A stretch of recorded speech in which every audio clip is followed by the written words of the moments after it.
The Northern Light Webcasting Network along with NLWN2 presents Cowboy Kickoff with a look at today's Eau Claire Cowboy Football game. And now, Cowboy Kickoff. Hello and welcome to Cowboy Kickoff.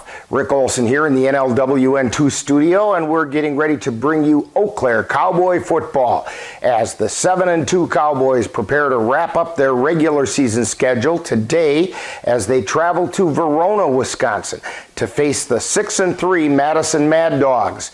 The Mad Dawgs are coming off a 40-8 win over the Rock River Rampage, while the Cowboys are trying to bounce back following their 50-6 loss to the River City Rough Riders.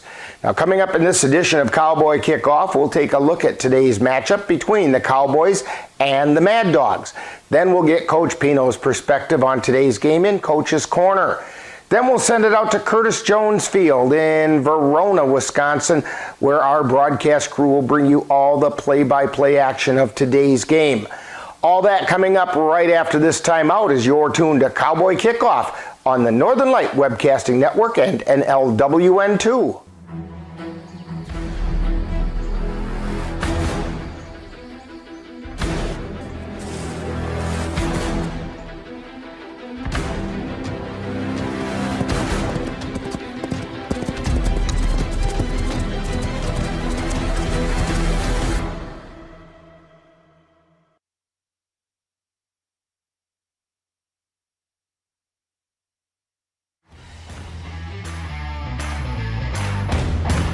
Welcome back to Cowboy Kickoff. Today, the Eau Claire Cowboys will take on the Madison Mad Dawgs in a game that could have a major impact on the seeding for the upcoming Northern Lights Football League playoffs.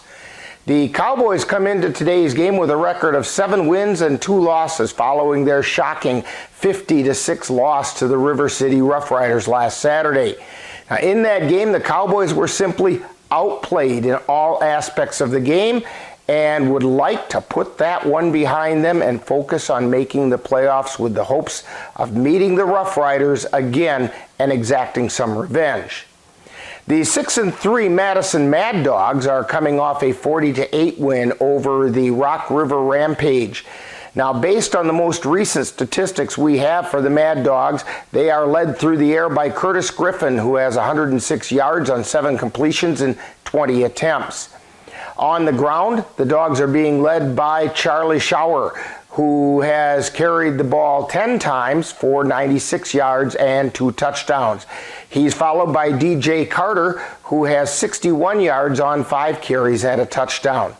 Madison's most effective weapon as a receiver is Christian Rivera, who has 2 touchdowns in as many receptions. Defensively, look for Brett Sampson and Robert Shively to be leading impact players, with Antonio Grant leading the air defense.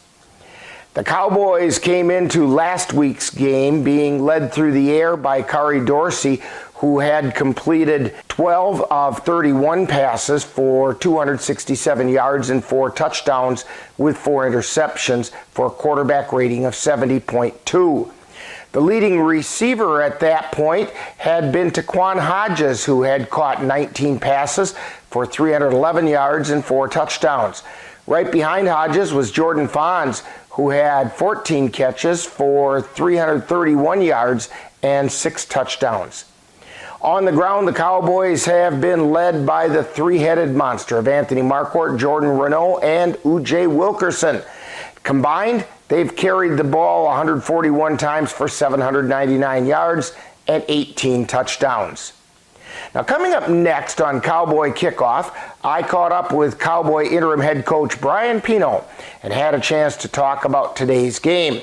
That's all coming up on Coach's Corner as you're tuned to Cowboy Kickoff on the Northern Light Webcasting Network and NLWN2.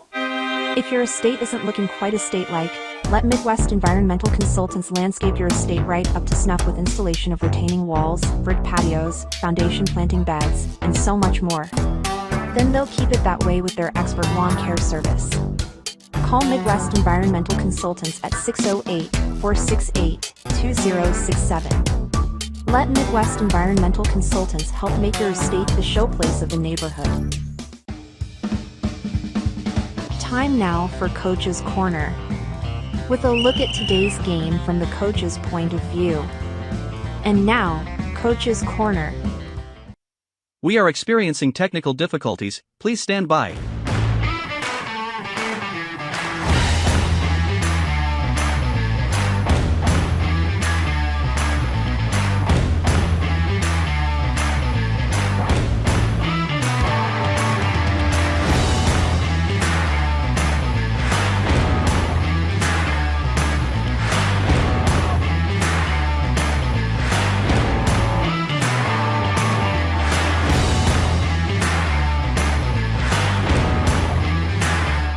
We are experiencing technical difficulties, please stand by. You've been tuned to Coach's Corner, with a look at today's Cowboy game from the coach's point of view. Stay tuned. Coming up is more Cowboy Kickoff.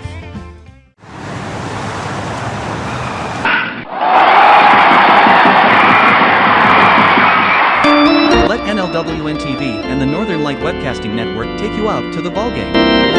Our next broadcast will be on Sunday, July 23rd, when we will bring you the Cavaliers taking on the La Crescent Cardinals from Carson Park. Live coverage on the Northern Light Webcasting Network audio service and on NLWN TV begins with the In the Dugout show at 12 noon. That's live Eau Claire Cavalier baseball on Sunday, July 23rd on the Northern Light Webcasting Network and NLWN TV. Welcome back to Cowboy Kickoff as we're getting ready to bring you all the action of today's game between the Eau Claire Cowboys and the Madison Mad Dawgs. Now, taking a look around the Northern Lights Football League, the NLFL had a full slate of games last Saturday. In addition to the Cowboys taking one on the chin at the hands of the River City Rough Riders 50-6, the Central Wisconsin Bandits edged the Midwestern Wildcats 18-14. Meanwhile, the Midwest Warriors manhandled the Tri-City Bulldogs 76-0, as the Madison Mad Dawgs took care of business against the Rock River Rampage 40-8. The Wisconsin Ravens defeated the Fox River Raiders 22-0, while the Manitowoc Mariners slipped by the Brown County Blackjacks 10-6, and the Illinois Cowboys defeated the Southern Lakes Blue Devils 26-6. Now that leaves the standings in the NLFL as follows. In the Northeast Division, we see the Manitowoc Mariners and the Brown County Blackjacks leading the way, tied at 6-3. The 5-4 Wisconsin Ravens are in third place, just one game back, while the Fox River Raiders are sitting 4 games behind at 2-7. In the Southeast Division, the Illinois Cowboys remain in first place at 9-0, while the Southern Lakes Blue Devils are at 6-3, 3 games behind. In the Southwest Division, the Midwest Warriors lead the way at 7-2. The Madison Mad Dawgs are sitting in second place with a 6-3 record, just 1 game back. They're being followed by the Rock River Rampage at 3-6, who are 4 games back, and the Tri-City Bulldogs are sitting at 0-9, 7 games off the pace. In the Northwest Division, the River City Rough Riders are unbeaten with a 9-0 record. They're followed by the Cowboys, who are 2 games back at 7-2, while the Central Wisconsin Bandits are 6 games back at 3-6. And the Midwestern Wildcats round out the division at 1-8, 8 games off the pace. Today, the NLFL is back to a full schedule. In addition, the Cowboys traveling to Curtis Jones Stadium in Verona, Wisconsin to play the Madison Mad Dawgs. The Central Wisconsin Bandits will host the Rock River Rampage at Jay Stadium in Merrill. The Illinois Cowboys will travel to De Pere to take on the Brown County Blackjacks, and the Tri-City Bulldogs will host the River City Rough Riders at Partyville High School. Meanwhile, the Wisconsin Ravens will travel to Westosha High School in Salem, Wisconsin to take on the Southern Lakes Blue Devils. And the Midwest Warriors will host the Midwestern Wildcats at the Bank of Sun Prairie Stadium in Sun Prairie. Now, coming up next, we'll wrap up Cowboy Kickoff and get you ready for today's game between the Eau Claire Cowboys and the River City Rough Riders. You're tuned to Cowboy Kickoff on the Northern Light Webcasting Network and NLWN2. The Northern Light Webcasting Network is excited to announce that the new home for Colfax Viking football is now NLWN2. Our first game broadcast is coming up on Friday, August 18th. The Colfax Vikings will host the Whitehall Norse. Coverage begins at 6:40 p.m. with Viking Preview. That's live Colfax Viking football on Friday, August 18th, on the Northern Light Webcasting Network and NLWN2. Welcome back to Cowboy Kickoff. Today we have the 7-2 Cowboys battling for playoff seeding against the very dangerous Madison Mad Dawgs, who are sitting at 6-3. The Cowboys would very much like to bounce back following the throttling they took at the hands of the River City Rough Riders last week.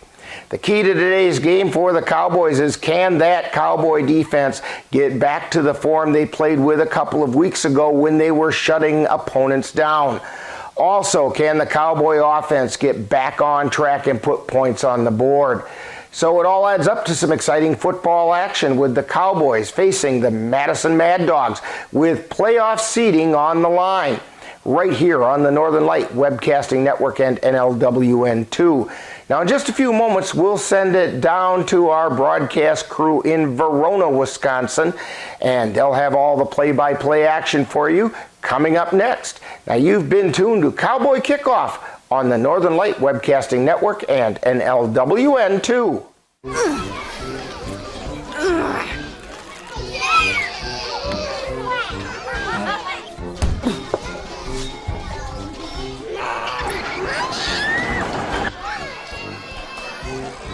If you love them enough to crawl into a play place to get them to come down,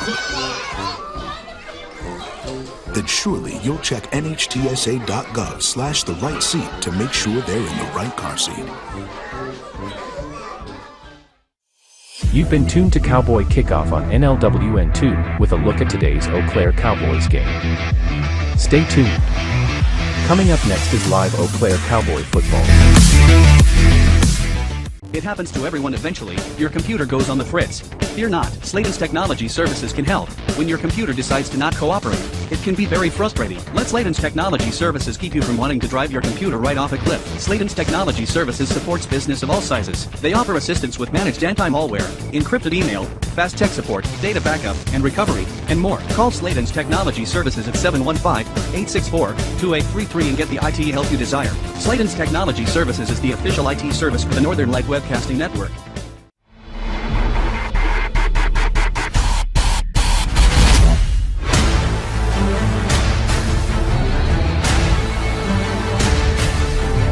The following is a presentation of the Northern Lights Football League.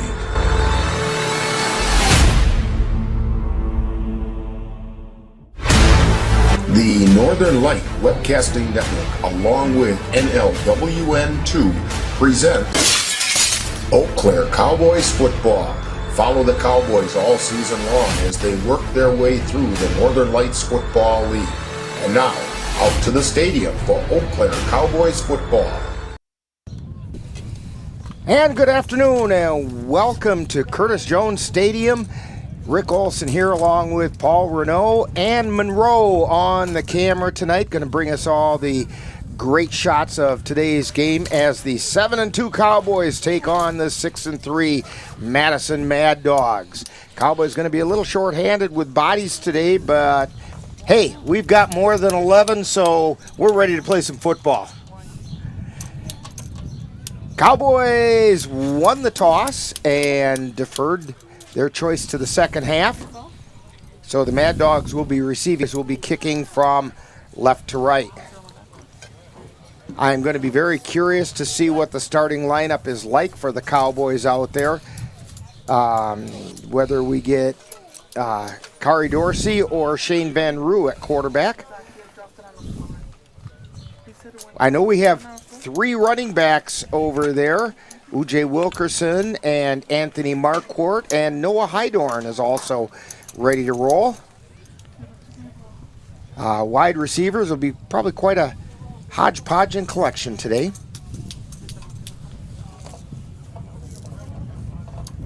What's really critical for the Cowboys is defense getting back on track.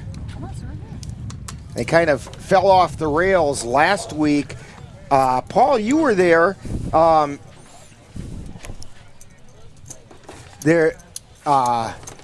a little bit about what happened to the defense. Well, Rick, outside contain was a big problem last week. With the injury to their starting quarterback, the quarterback that has now stepped in, he's a scrambler. The other one is a pocket passer. So I think we just weren't prepared to contain it. I'm sure if we see them again, we'll be well prepared. I know Coach Seth Coombs was. And we'll pause now for the national anthem.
And we're back here after the playing of our national anthem. Curtis Jones Stadium, which is located here in Verona, and it's kind of stuck in the middle between the high school, the middle school, and an elementary school, and they kind of surround the field.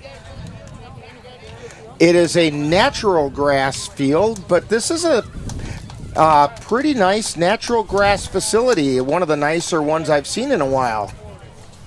Although the grass is pretty long out there. I went walking across and it felt like I was on a deer drive going through the brush or something. It's pretty thick grass.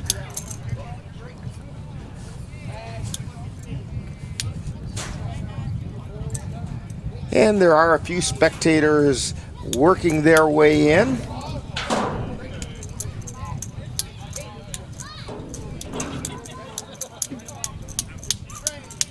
Cowboys kickoff team is heading out. And looking to see who's... Yes, there he is. JP Hofling getting ready to... Or JD Hofling. It's on the old roster. And on the new roster, it's got official, legal names. JP, I think, Rick. Yeah, I think you're right. From the old roster. Or we'll just call him Jared. At any rate, he's teeing up the ball.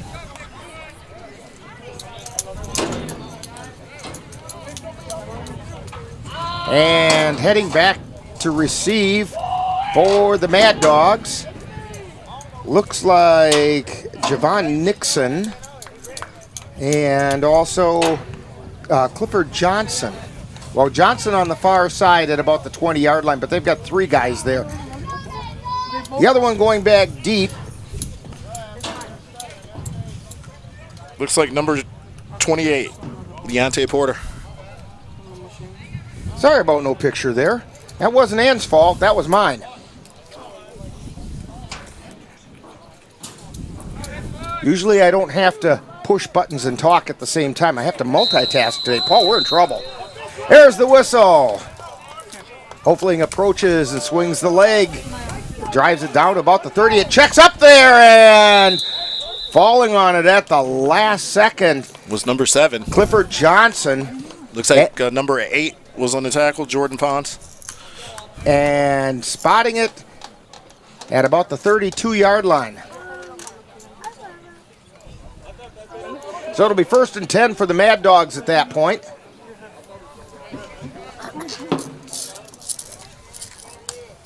Looking to see who's lined up front.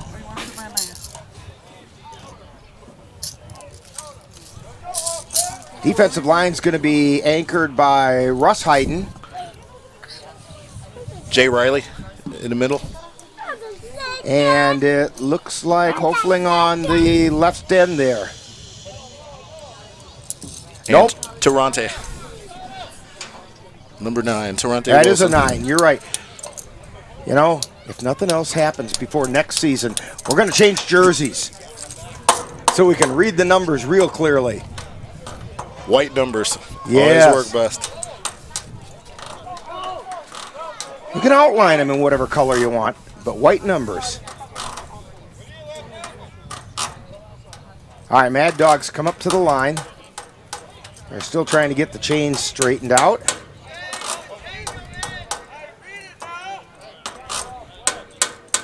So they're the 42-yard line? 32. 32, sorry.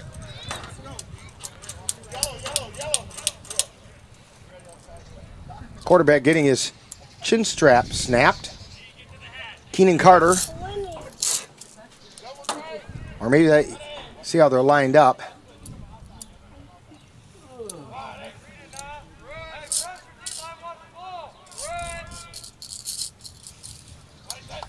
Carter takes a snap and drops back. Looking downfield, he's under pressure, and he's going to go down.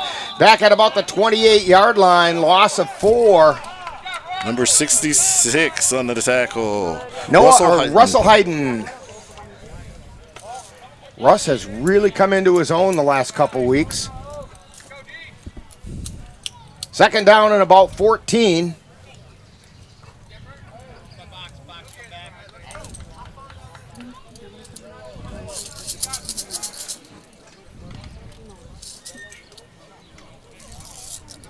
All right, Mad Dawgs come up to the line. They have a slot on the near side. Actually, he's lined up as a tight end. That's Nick Dinga at the tight end spot. Wide receiver split each way.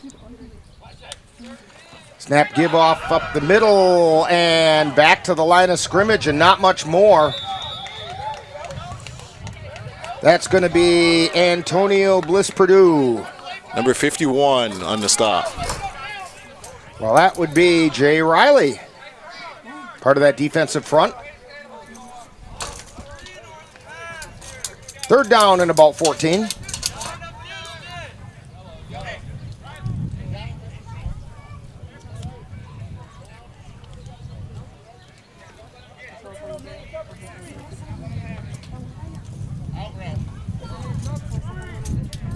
Mad Dawgs at the line, yep. They're at their own 28-yard line.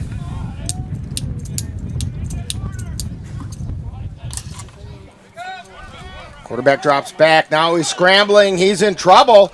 Looking to get rid of it. Fires it deep. He's got a receiver and overthrows him. He had Christian Rivera open down around the 35-yard line of the Cowboys, and he just overthrew him. It's going to bring up 4th down and 14. Keenan Carter did a nice job of avoiding the Cowboy rush. He was in real trouble. Scrambled back to about the 10-yard line and then rolled out and finally released it somewhere around the 20.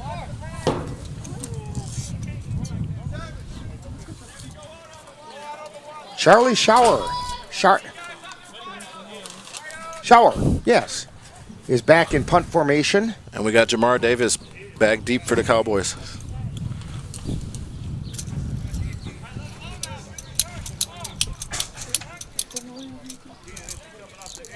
Shower waiting, takes the snap, gets the ball away, short end over end kick.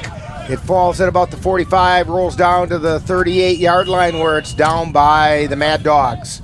So the Cowboys will take over 1st and 10 at their own 38-yard line, and you're tuned to Cowboy Football on the Northern Light Webcasting Network and NLWN TV, or NLWN 2. Royal Credit Union's low rates and flexible terms on auto loans can help keep your payments low. Get a great rate on your next car or truck purchase, or refinance an existing vehicle with an auto loan from Royal Credit Union. Royal also offers loans for buying or refinancing boats, UTVs, and other vehicles. Royal Credit Union wants to help keep your payments low. Check rates and apply for a Royal Credit Union vehicle loan online at rcu.org/autorate. Subject to credit approval. Looks like Carr is out at quarterback. And that's what it looks like to me as well. Oh, since they don't have a play clock, the official is letting him know how much play time he has remaining. Cowboys up to the line, sort of. They split Devin Smith out wide on the left. Two backs.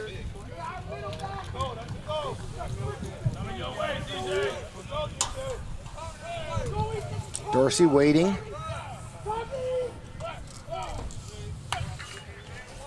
Gives it a pitch to Marquardt. Gets it around the left side and taken down at the 40 for a gain of about 2. Took a hard hit low there. Gain of 2, 2nd and 8.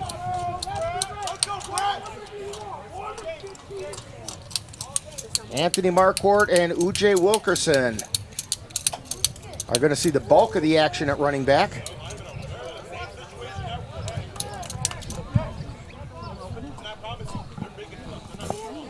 Noah Hayden will see some time in there as well. Marquardt and Wilkerson are lined up behind Dorsey. Wide receivers split wide each side, a slot receiver on the right.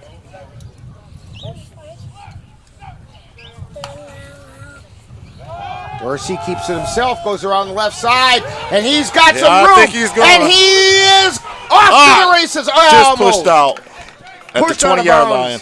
They're going to mark it inside the red zone at about the 17. Well, now the other official has it at the 21. But a nice run by Kari Dorsey around the left hand down to the 21-yard line. 1st and 10 Cowboys.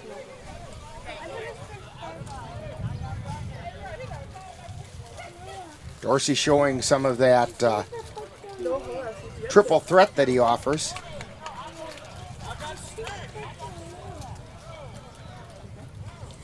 Jordan Fahn splitting out wide to the right. Jamar Davis is out wide to the left.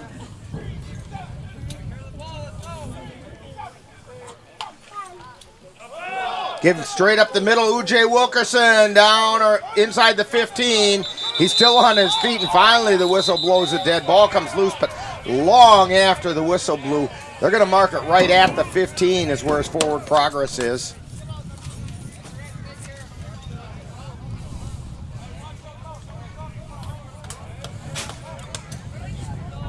So that's a gain of about 7 on the play. 2nd down, 3. Marquardt went through quite a fake motion that time as the tailback threw his hands up in the air, and Dorsey slipped the ball off to Wilkerson in the fullback position. He took it right up the middle.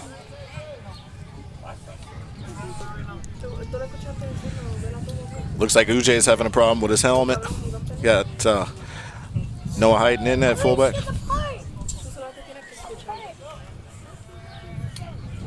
Dorsey waits. Keeps it himself, goes around the right side, now cuts back. He gets to the 15 and down to the 14-yard line. Gain of about 1. I think that might have been a broken play. Looked like somebody must have gone the wrong way.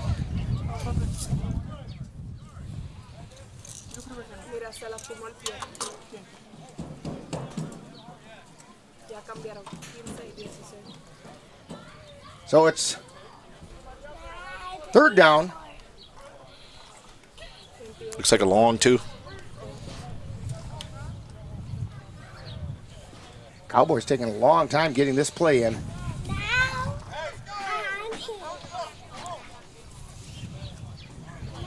Back judge is looking at his watch.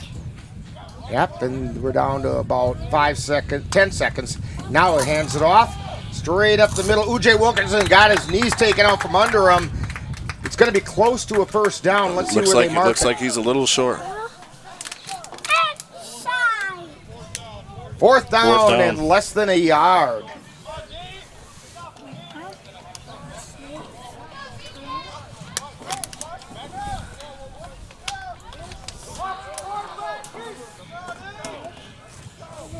Big play here for the Cowboys. Be nice to be able to sustain this drive and get points on the board.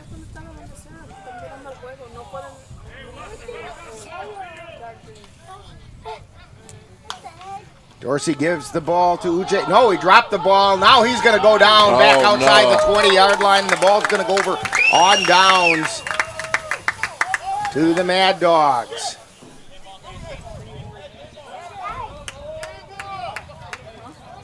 Back at the 25-yard line. And so the Cowboys turn it over and will take a timeout on the Northern Light Webcasting Network and NLWN 2. Highland Fitness is a locally owned gym operated right here in the Chippewa Valley. Save time and gas money with our 2 Eau Claire locations that are close to where you live, work, and play. Our Westridge location is open 24 hours a day.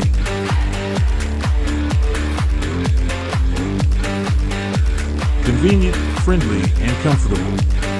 Say hi to a better you at Highland Fitness.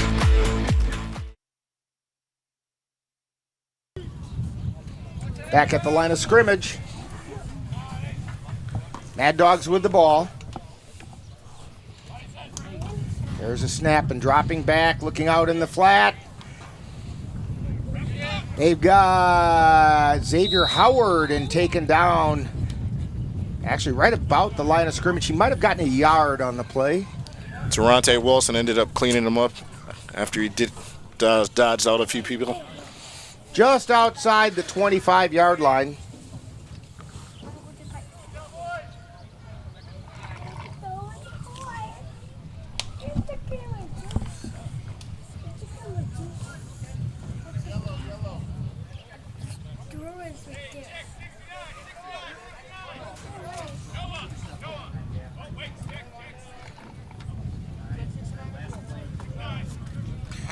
All right. Mad Dawgs at the line. Second down 9. They put a man in motion. Quarterback keeps it. This is Carter taking it off the left side. Now he's still in bounds, keeps his feet going. Finally taken down at about the 41-yard line. I think they're going to mark it on the 40. But it's enough for a first down for the Mad Dawgs. Tackle made by Sammy Bright. And they will put it on the 41. So first and 10.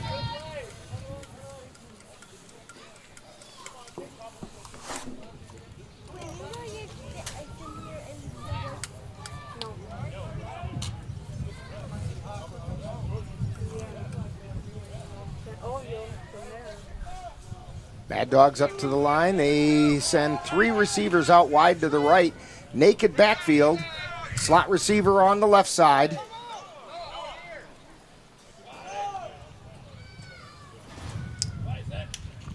Carter takes a snap, drops back, looking, firing deep. He's got a receiver open down there, and he did not hang on to the ball. He had Ty Nelson, who leaped, got it in his hands, but couldn't hang on when he came down to the ground. That was broken up by J.P. Huffling. And he did throw it into double coverage by the Cowboys. Real good effort by Ty Nelson, but he just couldn't hang on. It's going to make it second down 10. Pretty good time to try that play here out in the middle of the field. And first down, they're thinking run. The receiver got behind our D-backs. That ball just hung up there a while. Thankfully for us. 5:33 to go in the first quarter.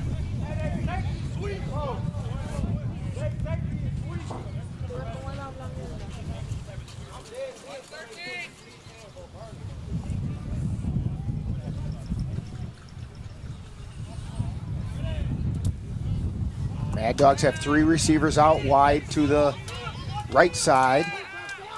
Carter looks out into the flat. It's incomplete. It's going to bring up 3rd down 10.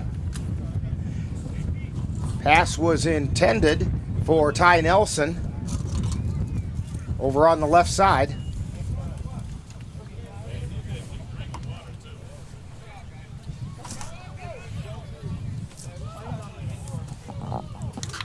A warm and toasty day here in Verona.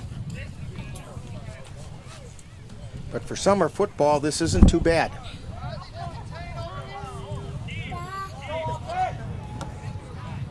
Mad Dawgs come up to the line.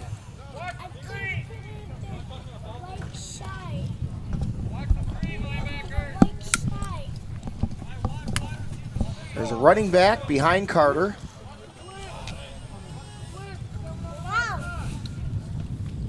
He waits for the snap. Pitches out to the right side, and then he pitches back to Carter, and Carter's still on his feet, and he gets it over to the right side and takes it out of bounds. First down. At about the 45-yard line of the Cowboys. In fact, they're going to mark it on the 44. First handoff went to Antonio Bliss Purdue, who then handed it or pitched it back to Carter, and Carter kind of wound his way through the traffic and found a first down.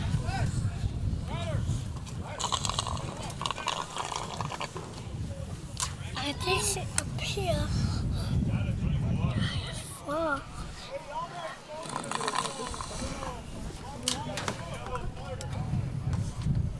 Looks like they got another quarterback coming in now after that run, Rick. Probably got himself a little winded.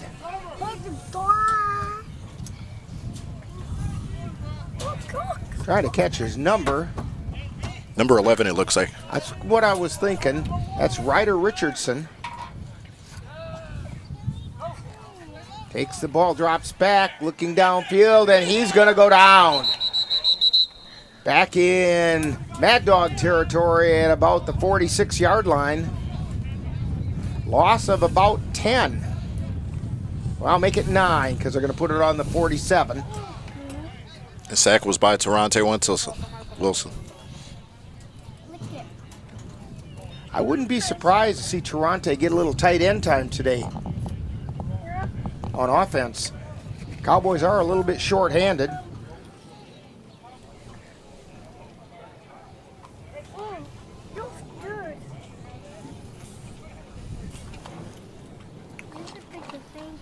Mad Dawgs at the line. Slot receiver out wide to the left. Split end out wide to the right. They put a man in motion going from right to left. Throwing it out into the left flat is complete and taken down at about the 46-yard line is Nick Dinga. Tackle was made by number 23. Looks like Daryl Hester. And they're going to mark it back at the Cowboy 48-yard line. So it's 3rd down 15.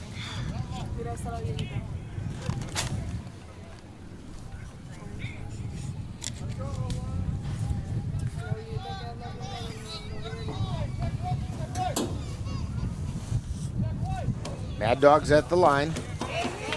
Pistol formation.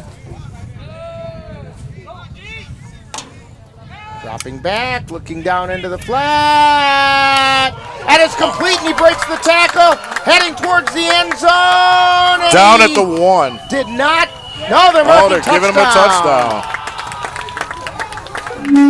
Ty Nelson on the reception. He stepped out of a tackle or two by the Cowboys and took it to the house. And that'll put the Mad Dawgs on top.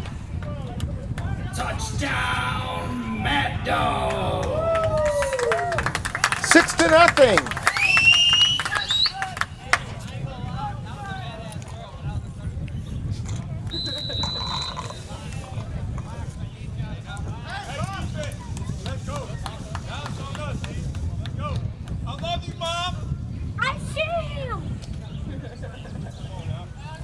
Mad Dawgs going to go for 2. They're up at the line. I see him. Ryder Richardson is looking for some more bodies, it looks like. Puppy, lick it. Nothing a coach hates more than saying, hey, somebody's missing. Snap. Richardson drops back, looks into the end zone, throws it out into the right flat. He's got his receiver, and he takes it in for the 2-point conversion. That reception was made by Antonio Bliss-Purdue, and it makes a score. The Mad Dawgs 8, Cowboys nothing, with 1:25 to go in the first quarter.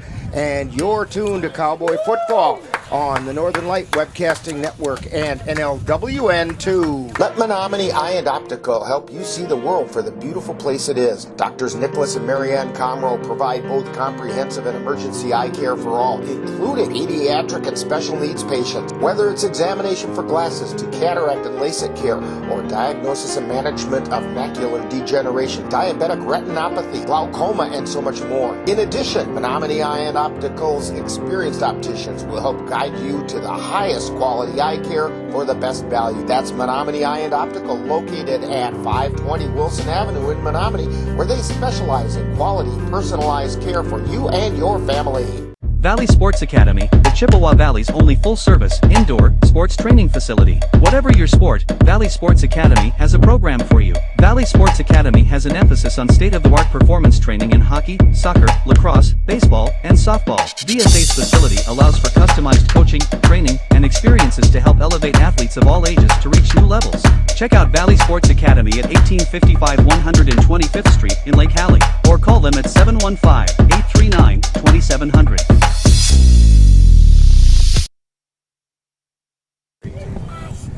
All right, back deep to receive for the Cowboys is Jamar Davis and A.C. Riley. Teeing the ball up for the Mad Dawgs is Charlie Schauer.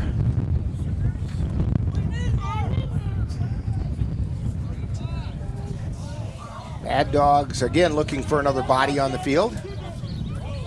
And the ball blows off the tee, which means they're going to have somebody hold it now.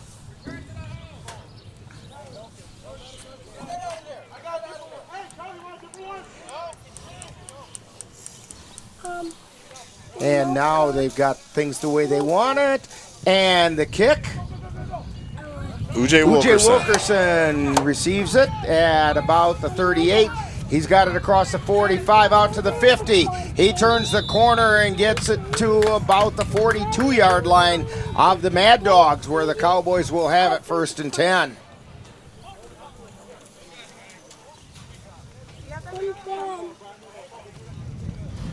It was a short kick fielded by Ujay, and he took it to the left side and got a pretty decent return out of it. 1st and 10 at the 42-yard line of the Mad Dawgs.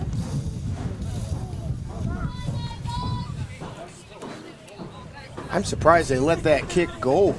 The guy throwing the tee off was barely even back onto the line when the guy came up to, when Schauer came up to kick the ball.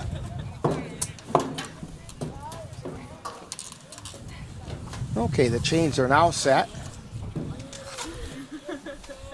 Well, they're sort of set as the chains came undone.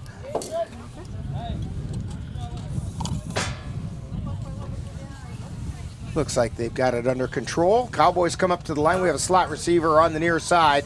Split out wide on the far side.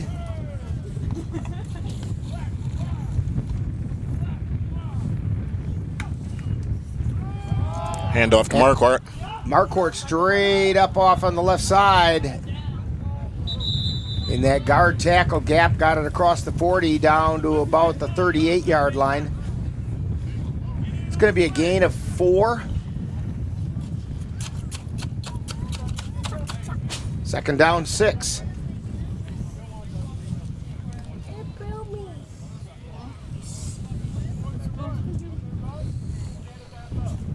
Cowboys threatened in their last drive, but couldn't convert on 4th down.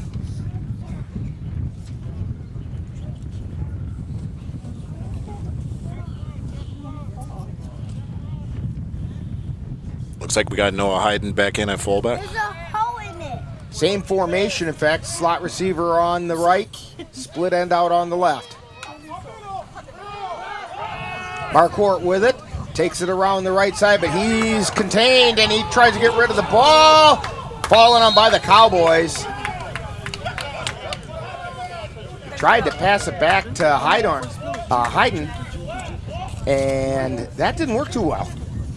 No, that's dangerous to do when you're going down to throw the ball back like that. So it's back to the 41-yard line, 3rd and 9.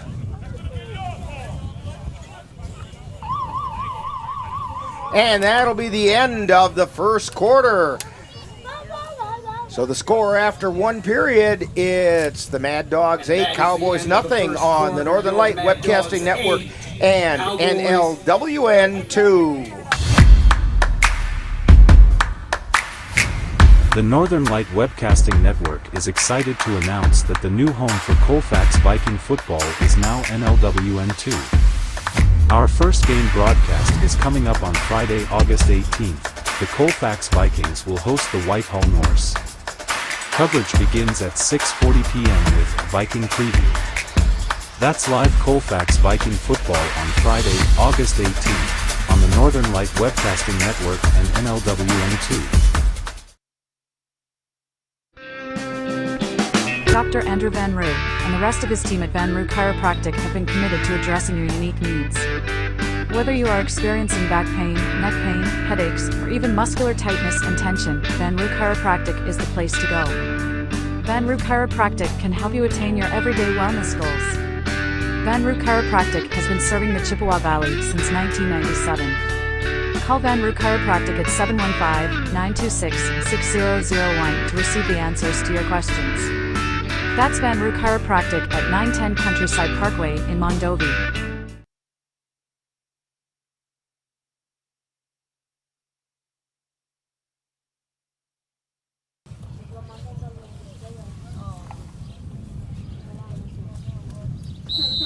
Back here in Verona.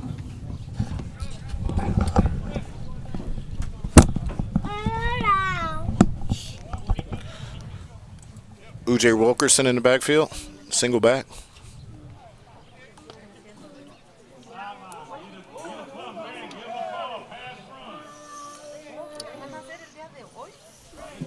Third and 9 for the Cowboys, just starting the second quarter. Dorsey drops back, looking downfield, and now he's in trouble.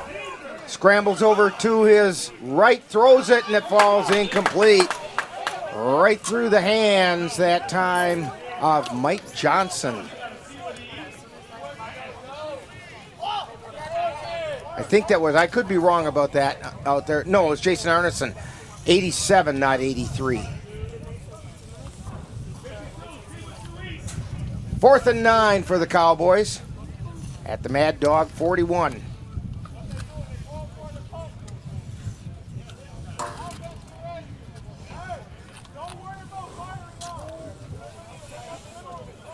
Marquardt back into the lineup.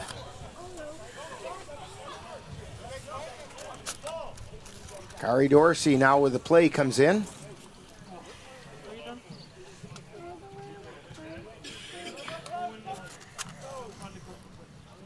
They break the huddle and come up to the line.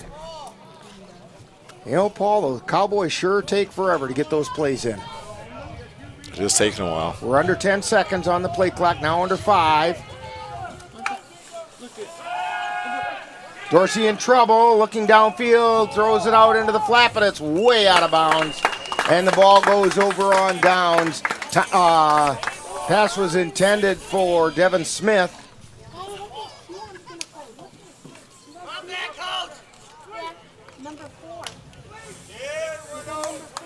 Well, actually, that might not be who it was. I saw 14, but I think it was the 14 for the wrong team. It is hard to see those numbers. So the ball goes over to the Mad Dawgs, 1st and 10 at their own 41.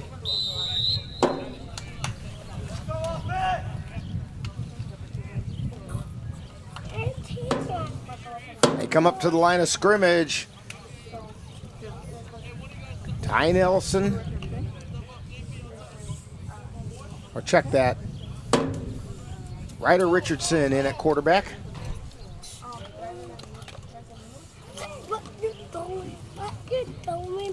Takes his receiver. Charlie Schauer moves him over to the other side. Dropping back. Looking out over the middle. Pass is incomplete. And it was intended for Christian Rivera.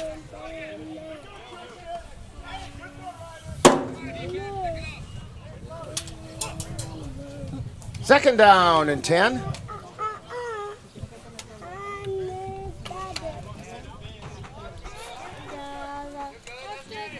Cowboys were right there.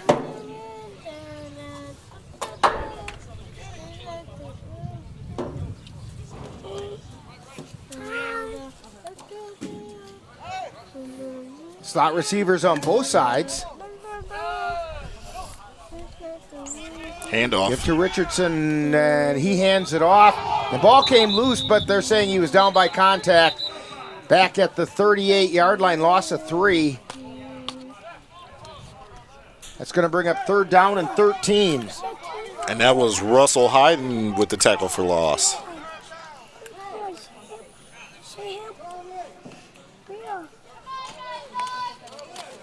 Number 1. Number 3. Number 4. Number 4. Mad Dawgs come up to the line. Third and 13. 3 receivers out wide to the right, 1 out wide to the left. They have a tight slot on the left side as well. Richardson throws it over the middle. He's got a man, and he took a big hit and kept on his feet. He got to about the 47-yard line. Boy, oh boy, did he take a hit out there. That was Nick Dinga on the reception. Looks like we've got Anthony Marquardt down here playing corner on the lefts. Yes, we do.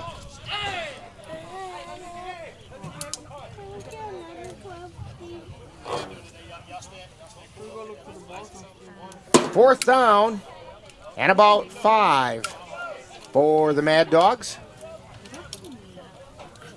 Changing up some personnel. They're in punt formation.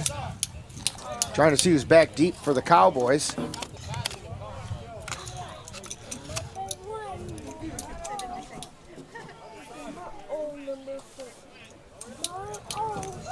And again, we're getting last-minute bodies out there for the Mad Dawgs. Looks like we're going to get a delay of game called on the Cowboys, it looks like. Looks like number 14 is back deep for the Cowboys. Well, that would be Devin Smith. No, it's not 14. No, it's Jax Lazine. 54. Yes. Well, you knew there was a 4 in there somewhere.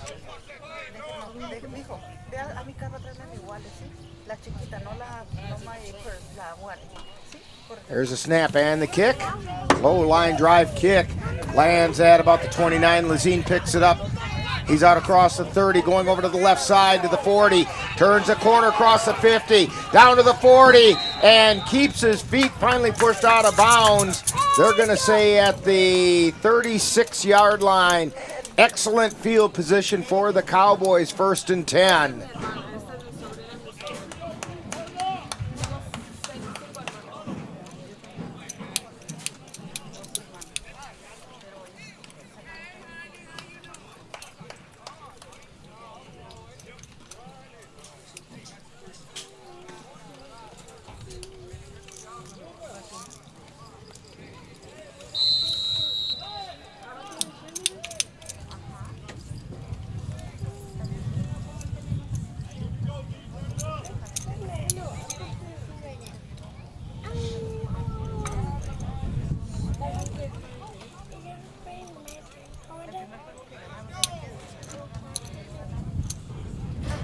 Cowboys come up to the line.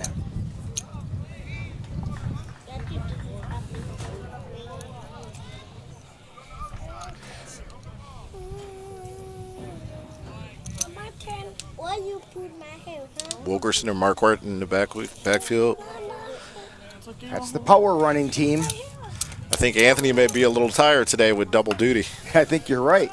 Quick throw out onto the right side, pass complete, and taken down right away back at the line of scrimmage. Actually lost a few.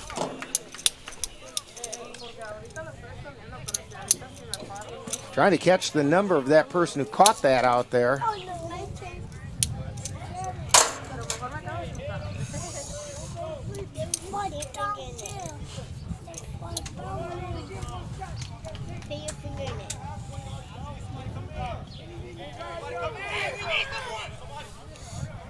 I think it was number 14, Rick. You might be right about that. That would be Devin Smith. All right, they come up to the line of scrimmage now. Jordan Fon split out wide to the right. Smith is out wide to the left.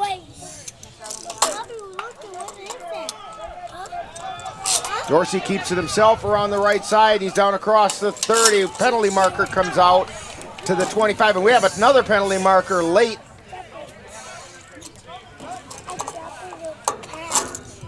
Maybe a holding and a late hit. A late hit or a face mask maybe. And it looks like we've got a holding in the backfield. Which means we're going to get a do-over.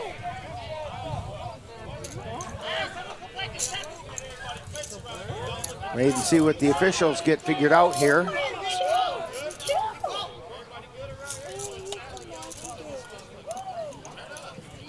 Holding Cowboys. And the penalties are going to offset. So we're going to go back and do the do-over.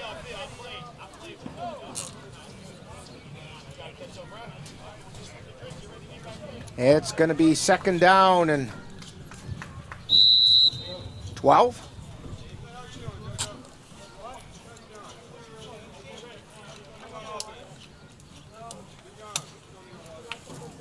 $9:52 to go.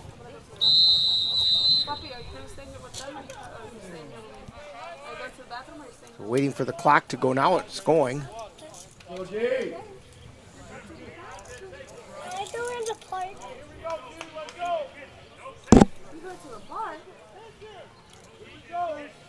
Cowboys up to the line. Jamar Davis split out wide to the right side. Taquan Hodges to the left. Dorsey takes a snap. Steps up. Looking, nothing there. He keeps it himself. Keeps working forward, gets it across the 35 down to about the 34-yard line,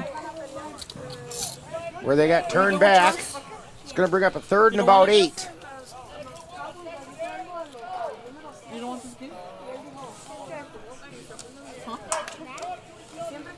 Here's where I would agree with you, Paul. Pound the ball on the ground right now. You've got 2 downs to make 8 yards. That's what guys like U.J. Wilkerson are built for. Yeah, he's tough to bring down. And the Cowboys call timeout, so with a timeout on the field, we'll take one as well. You're tuned to Cowboy Football on the Northern Light Webcasting Network and NLWN 2. If you're buzzed and doing this,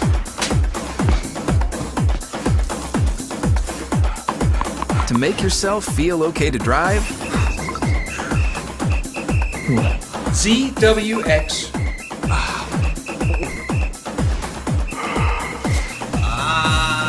You're not okay to drive. YGKLVW. Regular you. Mom's Restaurant and Pub in Colfax has just what you need when you have that craving for a home-cooked meal the way Mom used to make it. Mom's is open from 7 a.m. to 3 p.m. daily and until 9 on Fridays with a complete breakfast menu. Lunch includes sandwiches, salads, wraps, and burgers, along with Mom's comfort food favorites, and don't forget dinner on Fridays with Mom's famous fish fry. The coffee always hot, the breakfast always delicious, and lunch puts a smile on your face. 225 Bremer Avenue, Colfax. Call 715-962-4617. That's Mom's Restaurant and Pub in Colfax. Back here in Verona at Curtis Jones Stadium, 8:37 to go in the first half. Cowboys trailing 8-0, but they're driving. 3rd and 8 though. Down at the 34-yard line of the Mad Dawgs.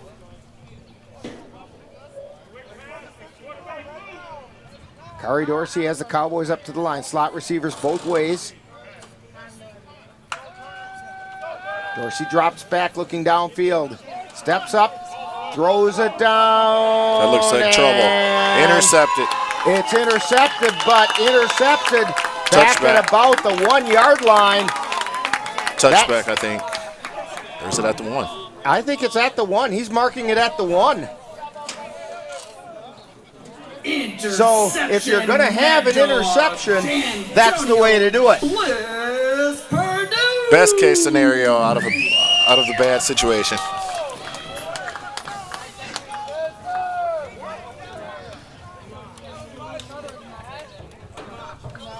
The way the defense has been playing, I wouldn't be surprised to see a safety. That's right. So, looks like we're going to get Keenan Carter back in at quarterback. You can tell Keenan Carter by the gold helmet.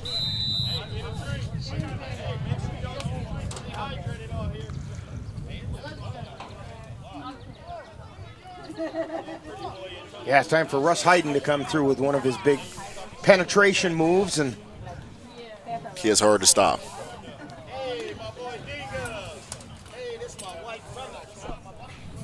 Jay Riley also in there. Jax Lazine at the end on the near side.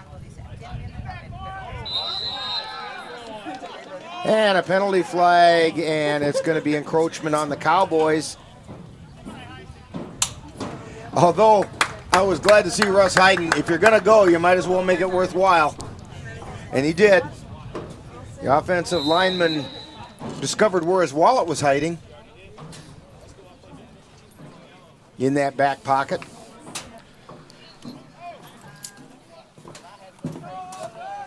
So it gives Mad Dawgs just a bit of breathing room. Back out at the 6-yard line.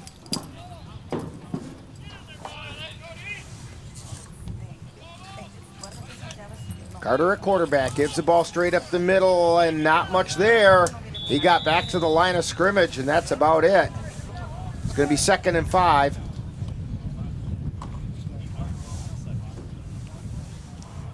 Speaking of Russ Hayden, he made a tackle on that play.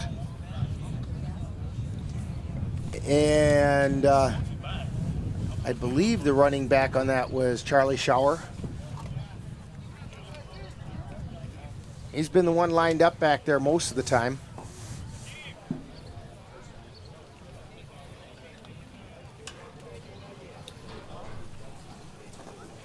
All right, they come up to the line.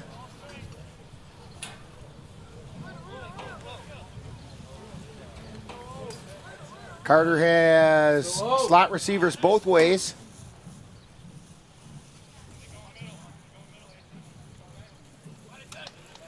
Takes a snap, throws it out into the flat. Receiver has it, and he gets back to the line of scrimmage, and that was it. And he took a good hit. I believe that was Nathan McKenzie, and he's pretty slow getting up. Also slow getting up for the Cowboys is Sammy McBride. So 3rd and 5 at the 6-yard line.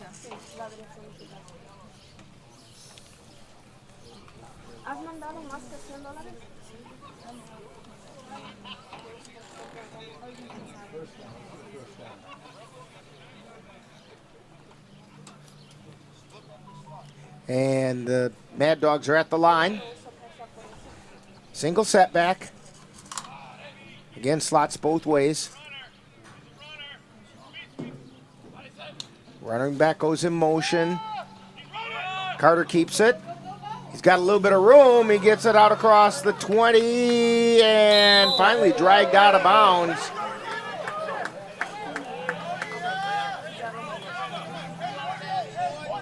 At about the 22-yard line, it looks like. First down. Liggins was on the far side of bounds there.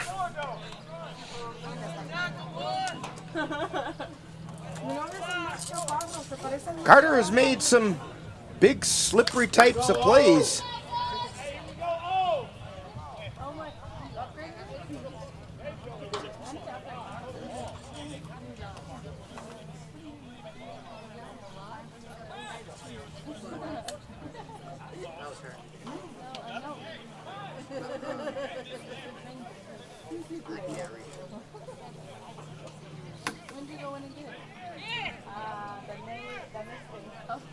Three receivers split out wide to the right side. One is out wide to the left.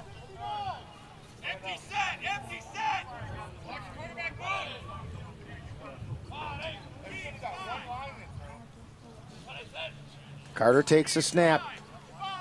He's under some pressure. Rolls out, throws it deep, passes, intercepted by the Cowboys. And taken out of bounds is Jamar Davis back at about the 38-yard line. And we do have a penalty marker on the play. Looked like a block in the back on the Mad Dawgs, which would be declined by the Cowboys. They're going to put the ball on the 41.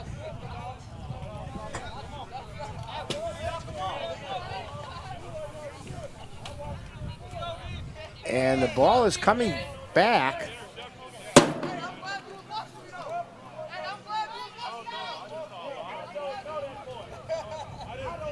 And now they're coming back to the 41-yard line. Looks like that's where the Cowboys are going to have the ball. Penalty was declined. Hopefully we can get a drive in this play, Rick, and tie it up going into halftime. And that would be good on a lot of accounts. The timing of a drive is almost as important as the drive itself. I agree. And to go off on that kind of a high note would be really big for the Cowboys.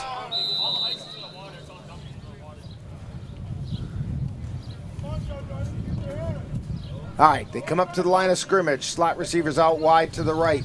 We've got J.P. Huffling here on the left at wide receiver.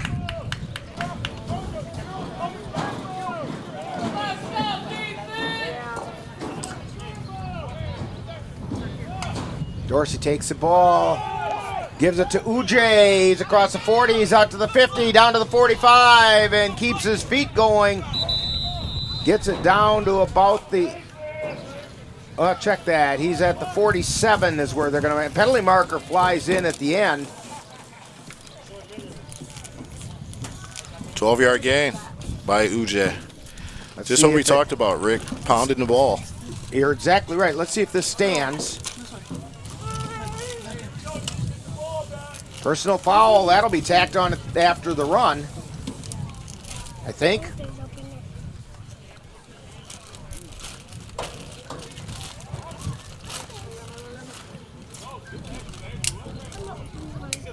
Yes, they're marking off the personal foul penalty against the Mad Dawgs. And he just keeps on going. I think we'll be at the 31.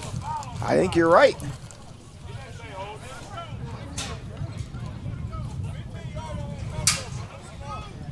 Well, that was a nice pickup on first down. Yeah. 27 yards net. You know, 12 was good.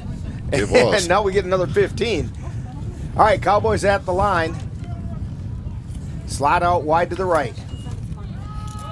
Give up the middle. This is Marquardt. Gets it down to about the 30. It's going to be a gain of 2.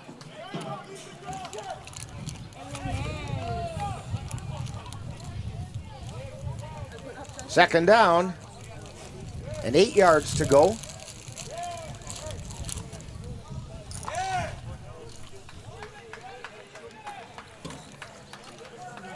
You know, was it Lombardi that got credited with saying he didn't like passing the ball because 3 things can happen and 2 of them are bad? I believe so. And I think the Cowboys are kind of in that situation right now. So keep pounding the ball on the ground and things will work out just fine. They've got a great running attack, so use it. Wilkerson at fullback, Marquardt at tailback.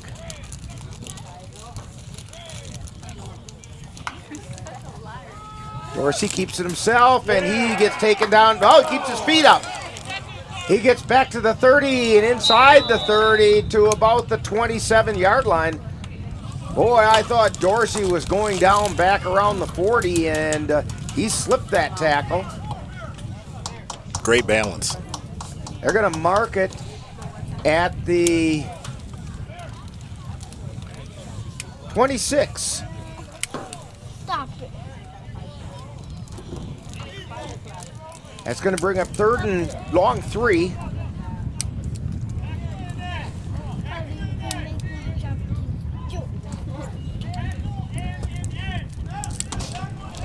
Mad Dawgs having a hard time keeping their personnel straight.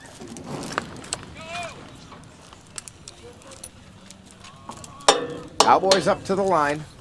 I like that quick hitter to Wilkerson.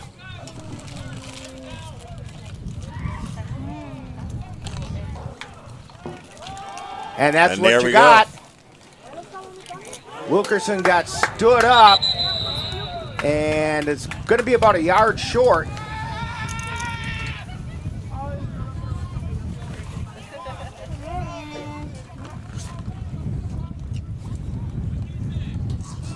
It's going to bring up 4th down, and let's see where they end up marking it. Looks like at the 21, just a little bit shy. No, they're saying 1st down. 1st down for the Cowboys. U.J. Wilkerson, just enough yards for it.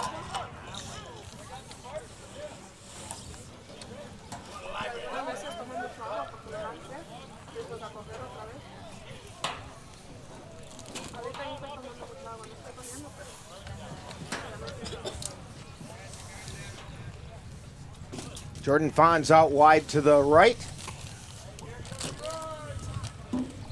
JP Hoefling on the left. Wilkerson and Marquardt in the backfield. Kari Dorsey gives it to Wilkerson. He goes off the right side, down around the 10-yard line.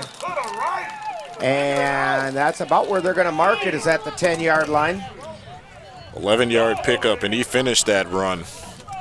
That's one of his trademarks, is, as Bo Schembechler used to say at Michigan, it's much better to be the hitter than the hittee. And Uj kind of lives by that. He loves contact.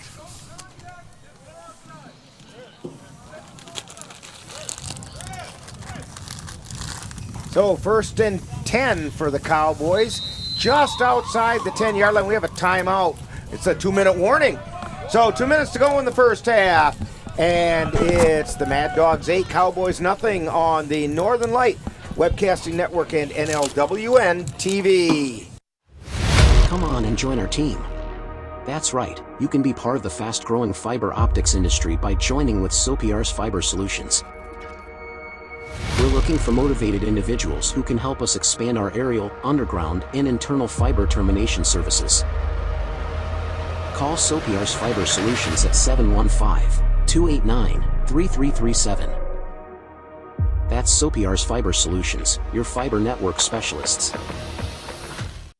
I love the pizza we get when we go to Gino's Pizza. That's because Gino's has been voted best pizza in the Chippewa Valley 5 years in a row. I think it's because Gino's uses the freshest ingredients, premium quality meats, cheeses, savory spices, and zesty toppings, and all served with attention to detail. Now you're making me hungry. Let's head to Gino's Pizza. Scott and the rest of the folks at Gino's Pizza would like to invite you to come out and try the area's best pizza. Call about Monday through Wednesday dine-in specials at 715-835-2000. That's Gino's Pizza at 5110 Fairview Drive, Eau Claire, right next to Chaos Water Park.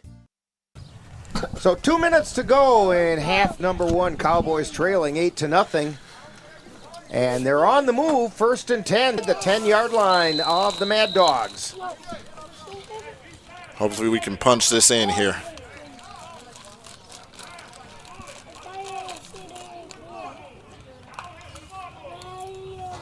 Give to, is that Wilkerson? Wilkerson it was.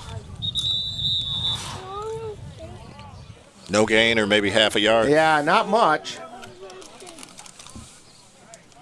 It started coming to the left and then cut back to the right. By that time, the Mad Dawgs had filled in the holes. We're going to say 2nd and 10.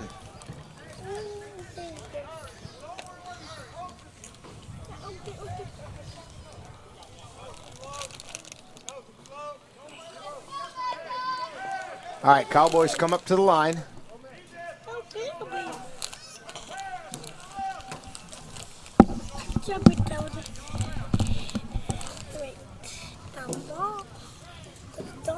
Kari Dorsey waiting for the snap.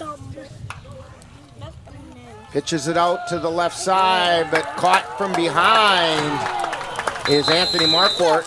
At the 16-yard line. That's going to bring up 3rd and,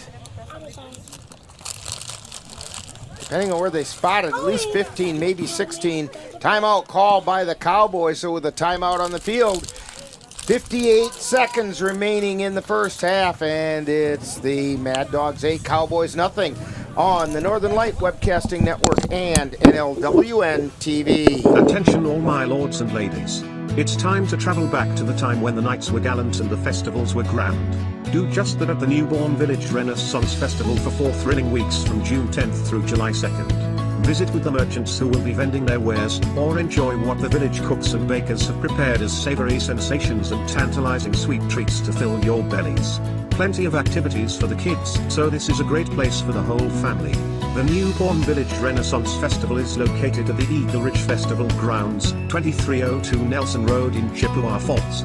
So journey with us back in time at the Newborn Village Renaissance Festival from June 10th through July 2nd.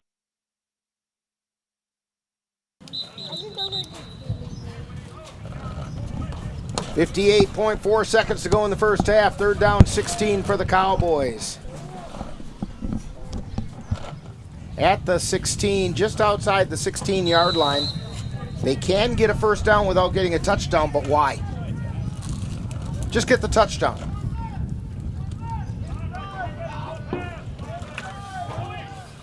Dorsey keeps it himself, rolls. Looking downfield now, he's backpedaling and looking at, and boy, he took a hard hit. And we have a penalty because he went after the head. Helmet to helmet. That's contact to the helmet, and that's going to be probably an automatic first down as well. Yes. That's a big break for the Cowboys. Big break. He launched himself. If this were college ball, that would be an eject. It would.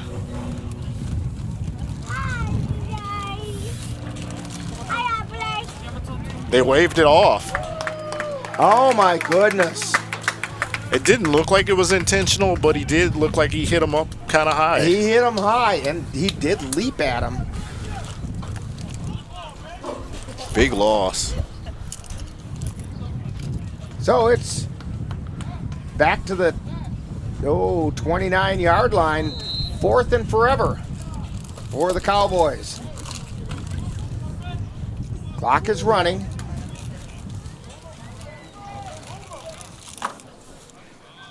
Cowboys wouldn't be the dumbest thing in the world to take a delay a game penalty here and then run it.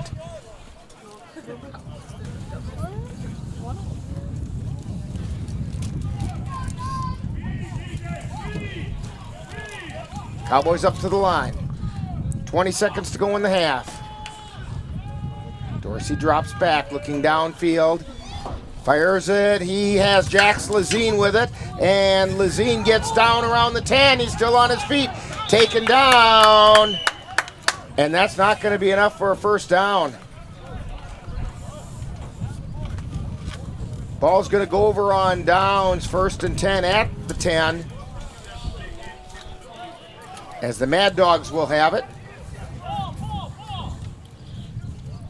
Don't forget, coming up at halftime, we have a Cowboy profile, followed by Focus on Skills. That's all coming up in just a few seconds.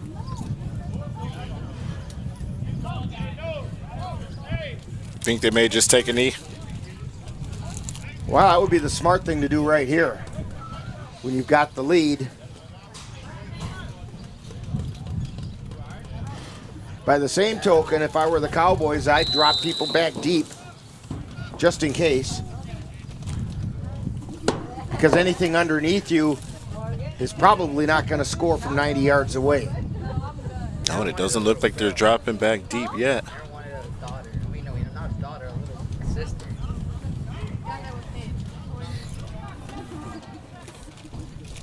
7.8 seconds remaining.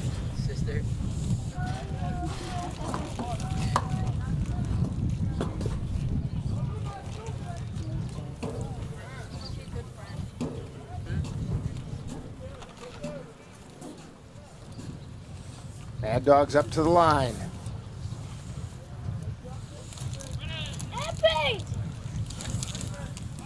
People are spread out all over the place. 3 on the right, 2 on the left. Carter drops back, looking downfield, rolls a little bit to his right, throws it out there, and is complete.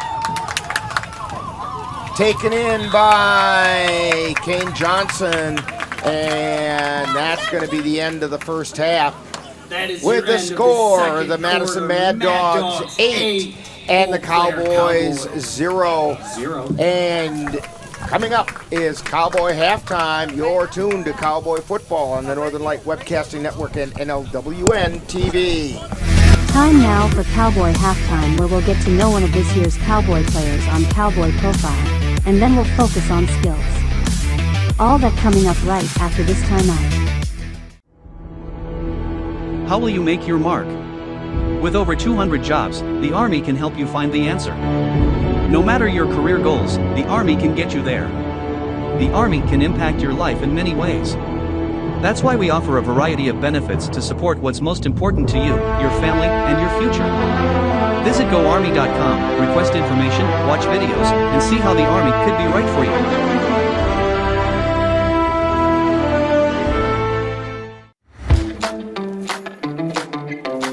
Time now for Cowboy Profile, where we take a look at one of this year's Eau Claire Cowboy players. And now, Cowboy Profile. Today on Cowboy Profile, we're talking with Terante Wilson. And Terante, why don't you tell us a little bit about yourself, where you grew up, levels of football that you've played, and so on. I'm Terante Wilson. I'm one of the captains here for the Cowboys here in Eau Claire. I grew up in Wausau, Wisconsin. Played football for Wausau East. I'm also a coach now for Wausau East. And what's the most exciting thing that you've learned about this year's Cowboys team? The team camaraderie, I think, is the best part about it. The way these guys came together and became a brotherhood right away. It was pretty cool to see in the last 4 or 5 weeks of how close we all got. Now, those of you that have been following NLWN TV, Terante isn't going to be a total stranger to you, because you did catch a few glimpses of him when he brought those Wausau East Lumberjacks over to play the Colfax Vikings in basketball. He was coaching them up in that one, and you know, if he plays football like he coaches, this is going to be a very successful season for the Cowboys. I do appreciate that. Yeah, it was fun to bring the kids out here and get my first coaching, my first time coaching an actual game. And I was here in Colfax, and it was good to see some of the guys come out and watch the youngins play. So, when not playing football, what are some other things that keep you interested or busy? If I'm not playing football, I'm probably coaching football. I'm a pretty defensive line and outside linebackers coach for Wausau East football as well. I coach basketball for Wausau East, so a lot of my time is spent with the youngins and the youth in the city. So. All right, a few rapid-fire questions, and we'll lead off with our trademark question. Pie, ice cream, cake, or cookies? I'm going to go with ice cream cake. Ice cream cake, there you go. 2 for the price of 1. How about burgers, brats, or hot dogs? I'm going to go with brats. I'm from Wisconsin. Okay, what do you want on that brat? Ketchup, mustard, kraut, none? What do you say? Mustard and raw onions. Mustard and raw onions, there you go. Your favorite NFL team? Go Bears, baby. All right. Now, is there a football player, any era of football, that you've kind of always admired and patterned your play after? I guess my leadership abilities and Ray Lewis. I love watching him play in high school. I watched a lot of his pump-up videos, a lot of his highlights to get myself going. So I would say Ray is one of those people. Now, Terante, if you had a superpower, what do you think that might be? The ability to fly and move as fast as I can. I'm pretty athletic, so me moving fast out here making me a better demon. All right. Now, if you have that ability to fly, of course you have to have a superhero name to go with that. So what's your superhero name? I've been called Superman my whole life by all my uncles and people close to me and my family, so I'm gonna stick with that one. We'll stick with Superman Terante. All right. We're talking with Terante Wilson today on Cowboy Profile. And how about a shout out to your family and the fans that might be watching the game? Appreciate all the family and all the guys at Wausau East, Wausau East football, Wausau East basketball, the coaching staff. Shout out. I'm representing for you guys today. You see everything I got on? Jack Nation, baby. Okay. Now, when people come to Cowboy games or watch our live stream, remind us, what number do you wear? What position are we going to find you? I'll be playing tight end and defensive end. I'll be wearing number 9. We want to thank Terante Wilson for joining us today on Cowboy Profile. Coming up next, more Cowboy Halftime. You've been tuned to Cowboy Profile, with a look at one of this season's Eau Claire Cowboy players. This has been a presentation of the Northern Light Webcasting Network and NLWN2. Stay tuned. Coming up is more Cowboy Halftime. Drop Zone Septic and Portable Toilet Rentals in Eau Claire is the area's portable toilet provider specialist serving Eau Claire and the surrounding areas. We have portable toilets for construction sites, festivals, weddings, graduations, family reunions, and more. We also offer hand washing stations. Contact Drop Zone Septic and Portable Toilet Rentals by calling 715-577-0717. That's Drop Zone Septic and Portable Toilet Rentals. Remember, it's not a party until you have a porta potty. NLWN2 now presents Focus on Skills, where Cowboy coaches and players demonstrate the skills that help make football players successful. And now, Focus on Skills. Welcome to Focus on Skills. I'm Coach Brian Pino. I'm the defensive coordinator for the Eau Claire Cowboys, and I'm here to show a few basic skills to help you get better at your game of football. This is our quarterback, Andrew Barnes. We will be going through the proper step when you're doing a fake rollout to his left. And as you'll watch, he will do the fake and then watch how he resets his hips to a proper throwing position. Go ahead. Set, go. Takes a handoff. He turns his hips. Set, go.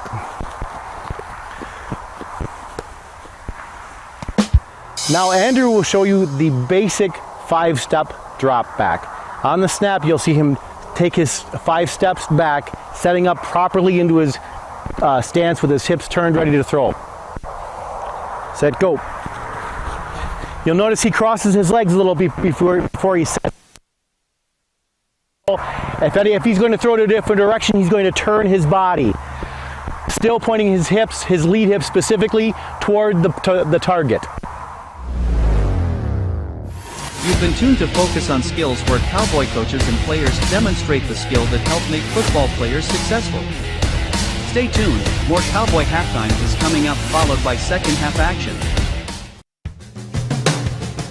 Sterling Optical in Eau Claire has been in business for 30 years and is truly the place where you will find the best value and selection when it comes to the vision needs for you and your family.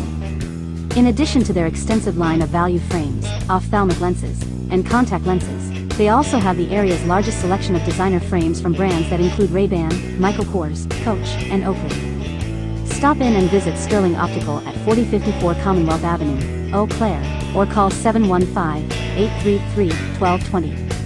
That's Sterling Optical in Eau Claire.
You've been tuned to Cowboy Halftime on the Northern Light Webcasting Network and NLWN2.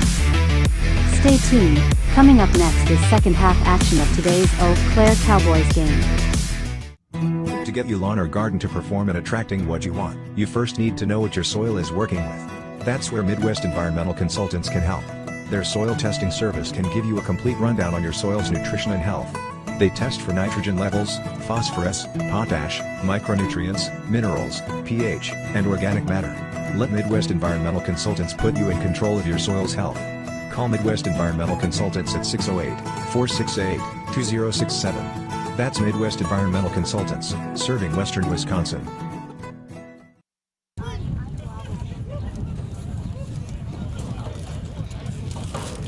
Back here in Verona, Wisconsin at Curtis Jones Stadium as the Cowboys are trailing the Madison Mad Dawgs 8-0. Cowboys have had their chances, Paul.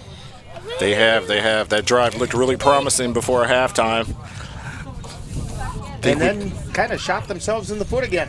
You know, it seems like when we start going to the perimeter, bad things are happening. I think we just need to pound the ball straight ahead this second half. Between the tackles. Keep it between the tackles. Agreed. Coming up in another week, we have Northern Lights Football League playoff action. And the Cowboys will be hosting the Central Wisconsin Bandits. But I believe, Paul, we don't know where yet.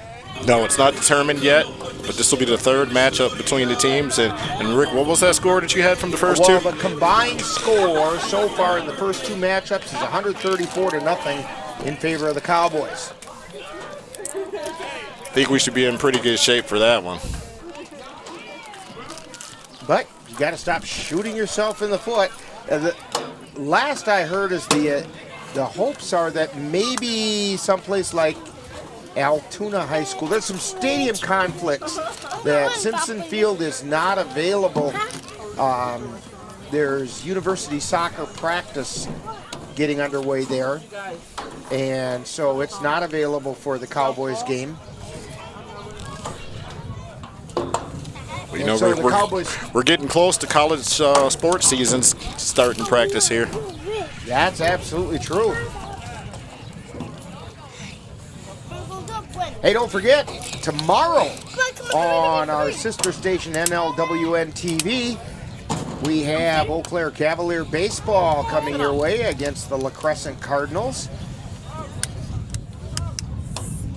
Our coverage will begin at noon with In the Dugout show. First pitch is scheduled for 12:30.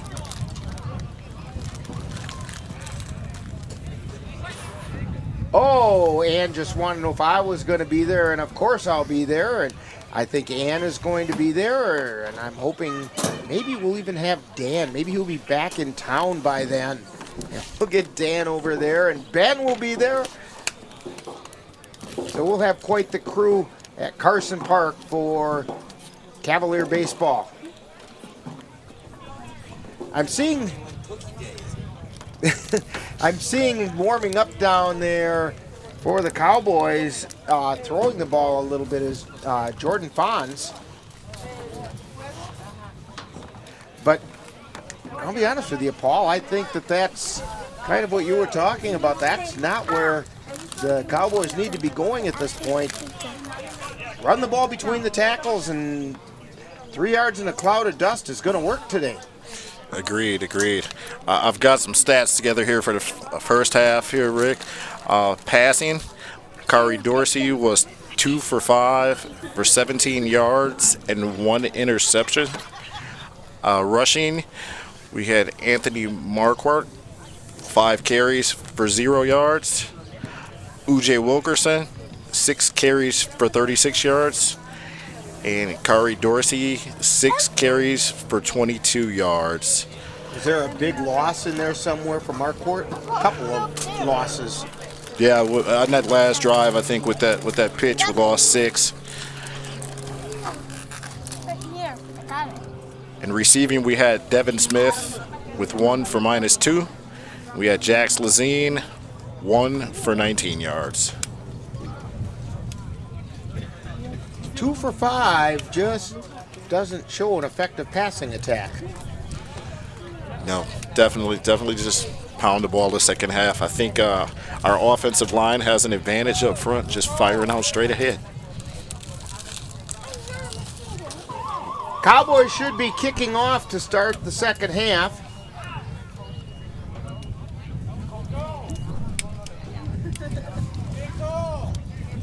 Oh, you're right. Ball signaling. They should be receiving, and you're absolutely right. They should be, because they deferred on the opening kickoff. And let's see, heading back deep to receive for the Cowboys is AC Riley and Ray Liggins. Where's your toy? No, that's not your toy. You left your toy in the bathroom. And Jax Lazine. There are 3 back fairly deep.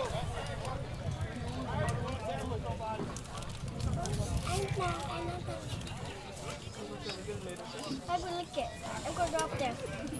I dropped it. Ray Liggins is on the far side. AC Riley on the near side. Getting ready to kick are the Mad Dawgs, still questioning their personnel.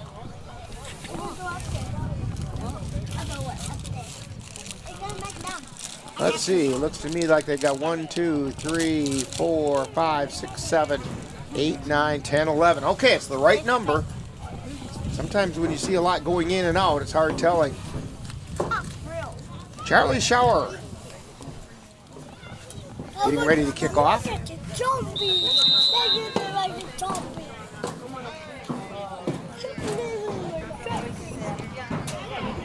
And it's a low rolling kick picked up at the 30-yard line by Jax Lazine.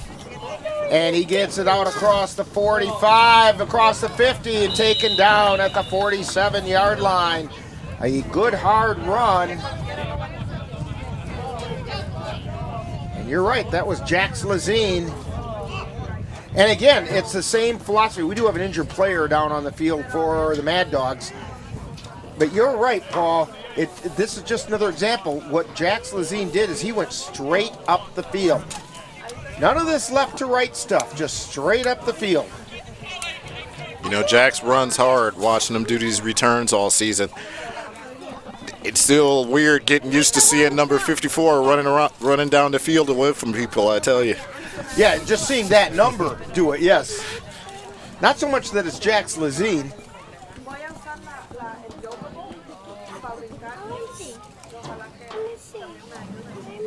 And the medical staff is there tending to the player who is down. We'll try to get a number for you, but we're going to take a quick time out while we wait. And you're tuned to Cowboy Football on the Northern Light Webcasting Network and NLWN2. Looking for a job that offers a 40-hour work week with overtime opportunities? A flexible schedule? Great benefits plus incentive pay opportunities? Ashley Furniture can offer it all. Apply in person or online.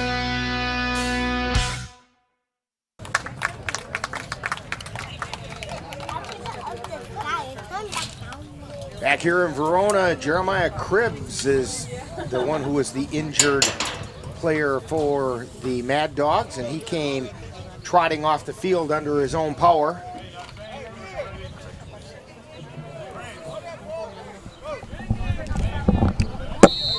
So the Cowboys 1st and 10. Well, we don't have a chain gang. Now we've got to wait for them. Maybe we're not going to wait. Now the officials are holding things up.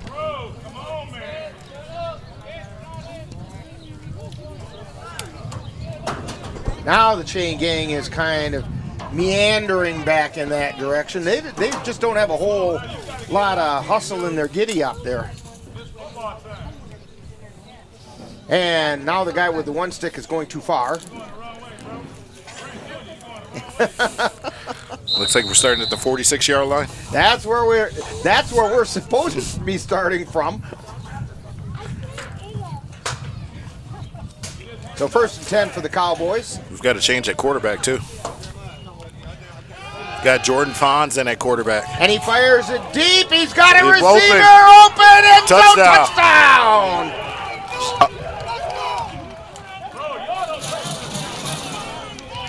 And Kari Dorsey with the touchdown in the end zone.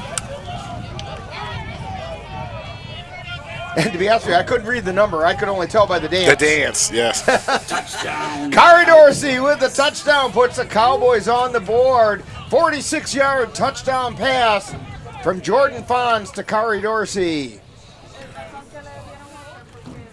Well, Kari was playing wide receiver to start the season.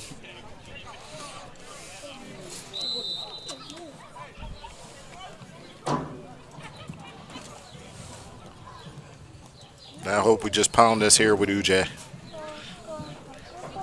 So the Cowboys up to the line.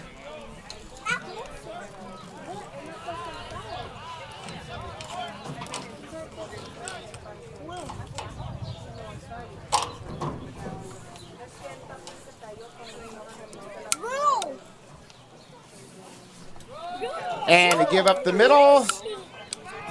They stopped him. And they stopped him just shy of the goal line.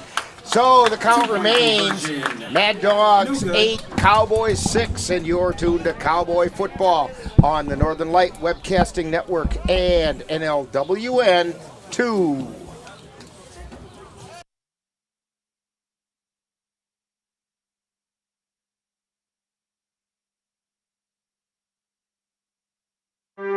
Whether you're building, buying, or selling a home, it's one of the biggest decisions of your life.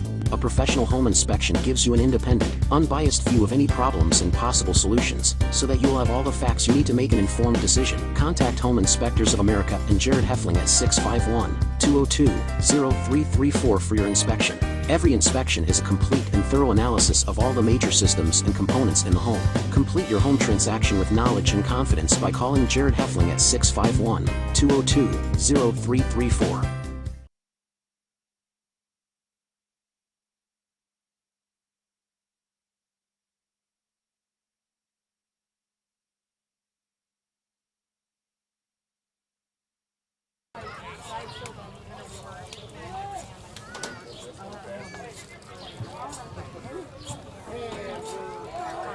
Trying to get the camera back to what we want, and things keep popping up in my way.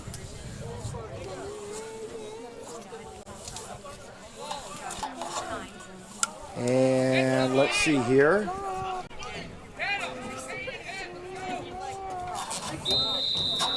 There we go. Cowboys getting ready to kick off. They kick the ball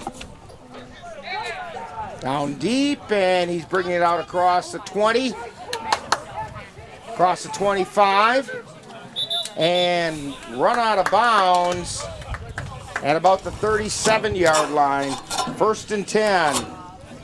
That was number 4, Cohen Johnson on the return, and he was forced out by Anthony Marquardt.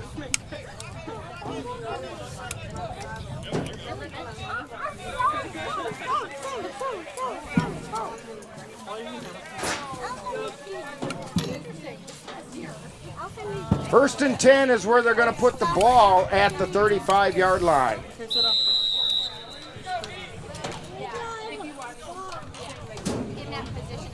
Better?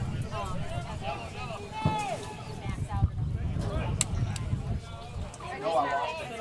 Check everything and make sure it's plugged in.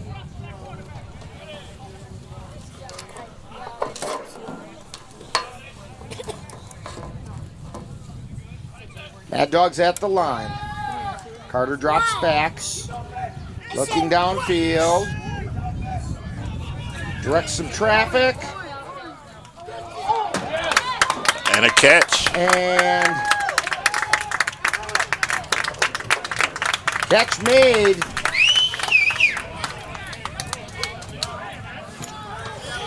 Nope, they're saying it was knocked away. Oh.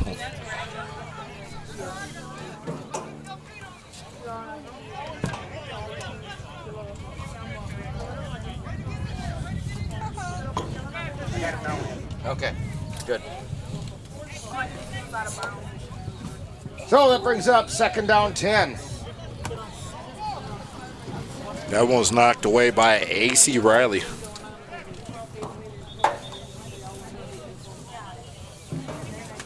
And we've got coaches out on the field.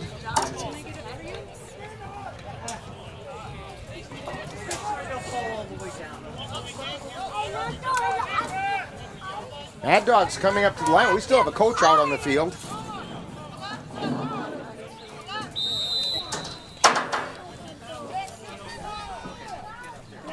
Second and 10.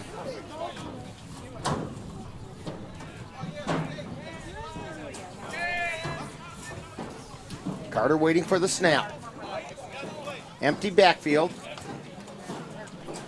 Carter looking downfield.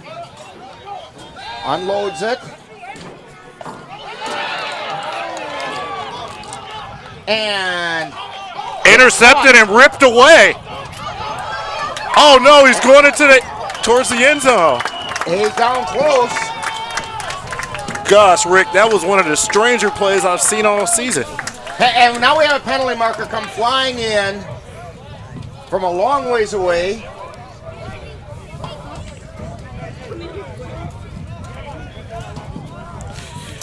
A.C. Riley intercepted that pass, and it looks like number 14, Ty Nelson, ripped it out of his arms. And then he drove down. Let's see where they marked the ball. It's at the 2, but we've got a penalty.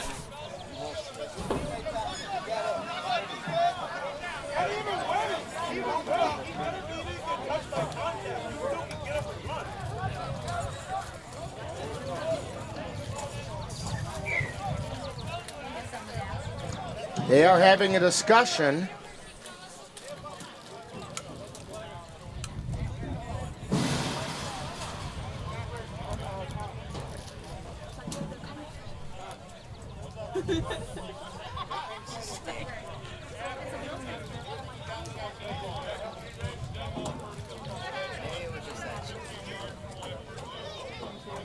Okay, it's a dead ball, personal foul penalty against the Mad Dawgs. It'll be marked off. Ball should be at about the 17-yard line.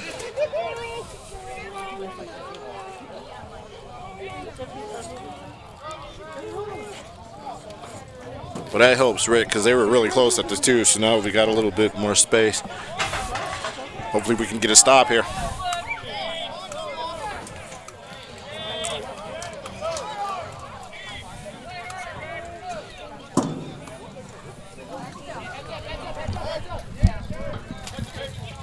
So 1st and 10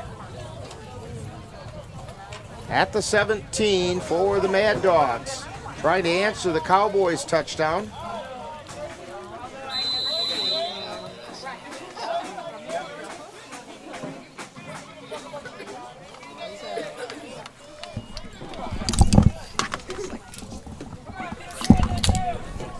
So they come up to the line of scrimmage. Carter with a lone setback.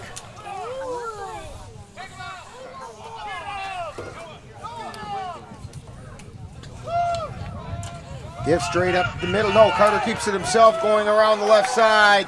He gets down to about the 12, keeps his feet inside the 10 to about the 8-yard line.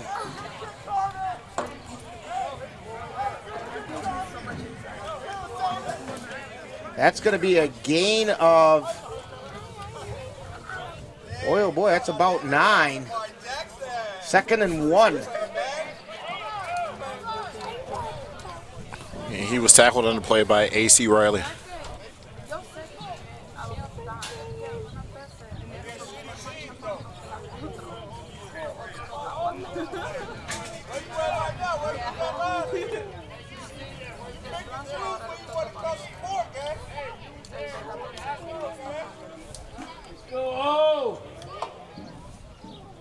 Mad Dawgs up to the line. 2nd and a yard. Running back is Charlie Schauer, right behind Carter. Keenan Carter at quarterback, waiting for the ball. Slot receivers both ways. And we have a penalty marker, delay a game being called.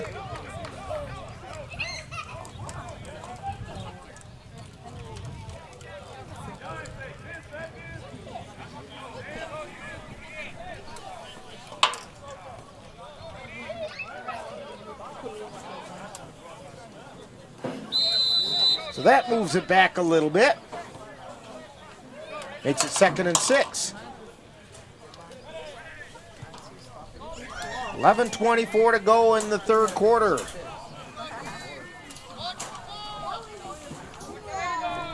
There's the snap. Carter keeps himself, rolls to the right, looking out into the right flat, pass is complete, and run out of bounds. Nathan McKenzie on the reception at the 3-yard line. 1st and goal for the Mad Dawgs. Looks like Sammy McBride on the force out of bounds. Into the backfield comes Antonio Bliss-Purdue. Snap to Carter, gives it to Bliss-Purdue, tries the left side and got met in the backfield back at the 5-yard line. They're going to mark it at the 6. Loss of 3, 2nd and goal. And that was Terronte Wilson again on the stop.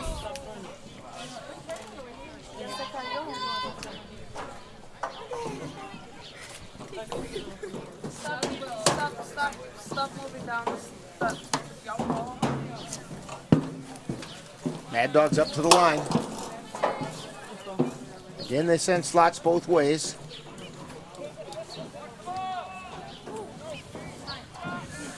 McKenzie in the slot on the near side.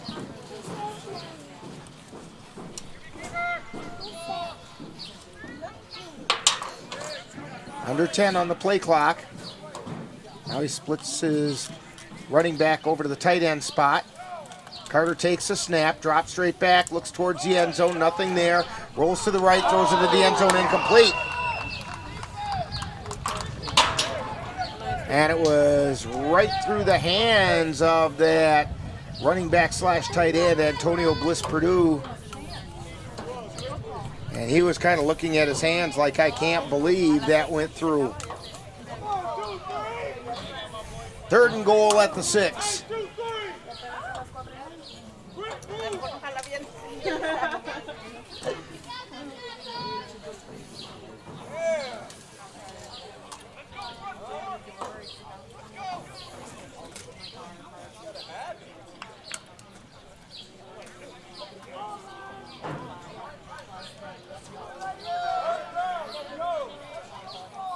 Again, empty backfield. Takes Bliss-Purdue and lines him up as a tight end. On the right side. Carter gives it on the jet sweep, coming around the right side and into the end zone for a Mad Dog touchdown. It was just basically a race for the pylon. And taking it into the end zone is Nathan McKenzie. Making the score, the Mad Dawgs 14, Cowboys 6. This is actually a really big extra point attempt here. Keep it a 1-score game. We do need to stop here.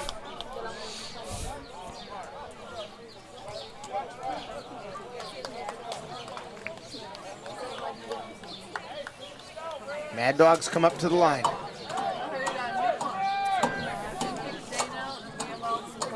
Antonio Bliss-Purdue lining up to the left of Carter in the pistol.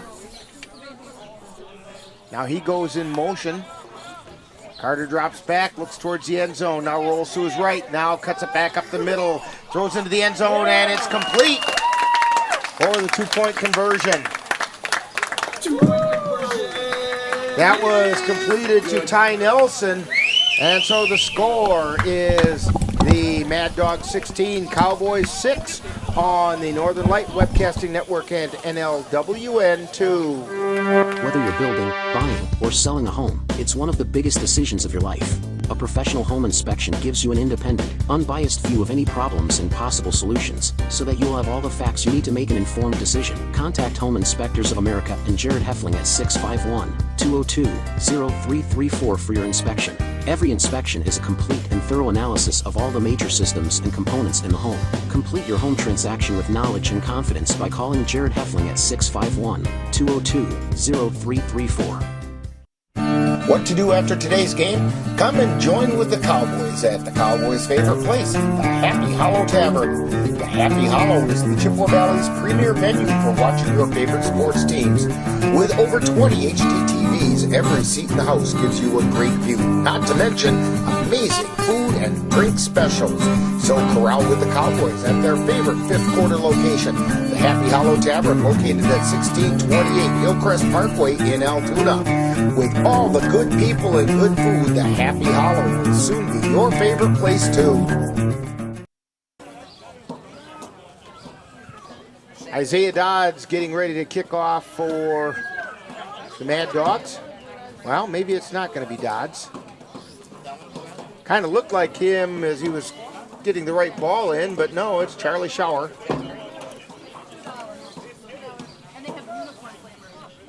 Back for the Cowboys, we have A.C. Riley and Antonio Williams. He approaches the ball and is coming up short. Picked up at that point by Ray Liggins. He gets out across the 35, and that's where he's going to get dragged down. First and 10 for the Cowboys at their own 35-yard line.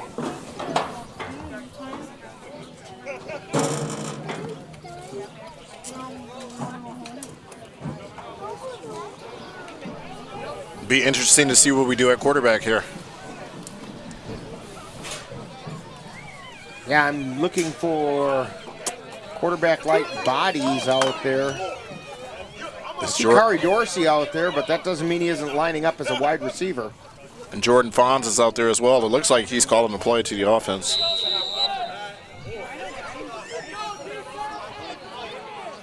Now they're doing a head count.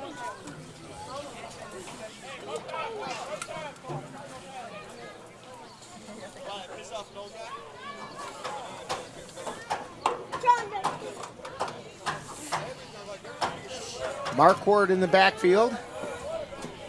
He's the single setback. Slots both ways. Lazine is wide to the near side. Fons waiting for the ball. Drops back. Rolling out. In a little bit of trouble. He's going to keep it himself and run out of bounds. And we've got two guys tangled up. Anthony Marquardt and I'm not sure, Bryson Smith, or no, check that. DJ Carter, maybe? And they're both offsetting. Let's see if that's a dead ball after the play.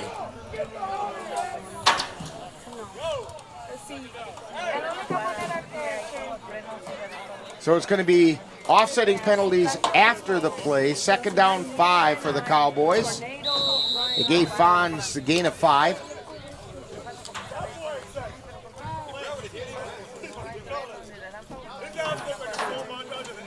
$8:40 remaining in the third quarter. Cowboys down by 10. Don't touch my legs and hurt them. Sit down.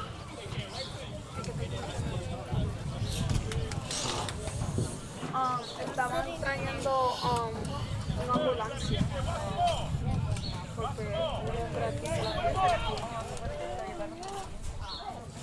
There's a snap. Fons in a little bit of trouble looking downfield and nothing there, and he's going to get taken down. Back at about the 36-yard line. And somebody's not getting up for the Cowboys.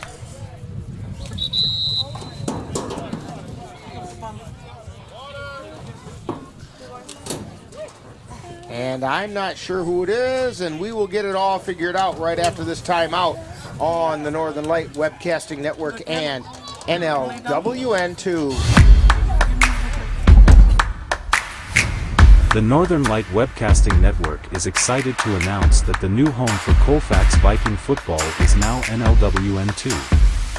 Our first game broadcast is coming up on Friday, August 18th. The Colfax Vikings will host the Whitehall Norse. Coverage begins at 6:40 p.m. with Viking Preview. That's live Colfax Viking football on Friday, August 18th, on the Northern Light Webcasting Network and NLWN2.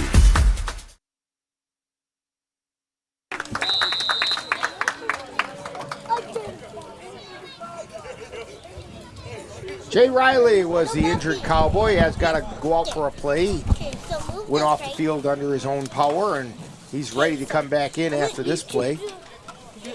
Third down and, let's say, 18 for the Cowboys.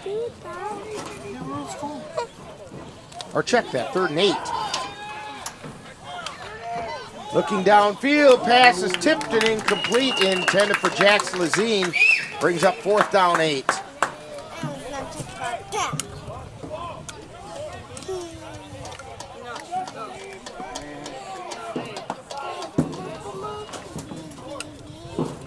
This is going to sound kind of counterintuitive, but the Cowboys just simply don't have a passing attack today, even though the one score they had was on a long touchdown pass.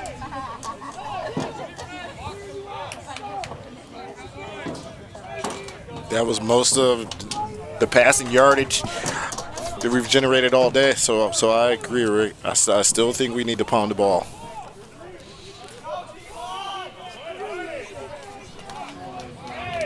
Fonz lining up at quarterback. And a penalty marker comes flying. And it's going to be an illegal participation. I think the Cowboys broke the huddle with 12.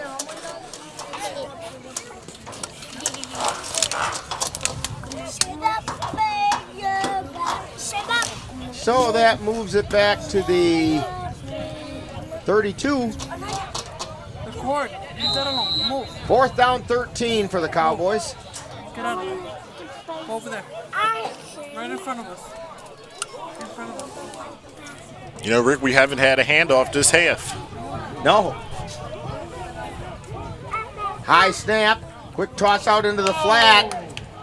Jackson Lazine with it, and they take him down at just outside the 30-yard line. So that was a loss of 3 yards on that pass? Well, loss of a yard. Went back to the 31 is where they spotted it, and they were on the 32 to start. So, Mad Dawgs take over in Cowboy territory. I think they're putting it on the 31. That's what it looks like. 6:24 to go.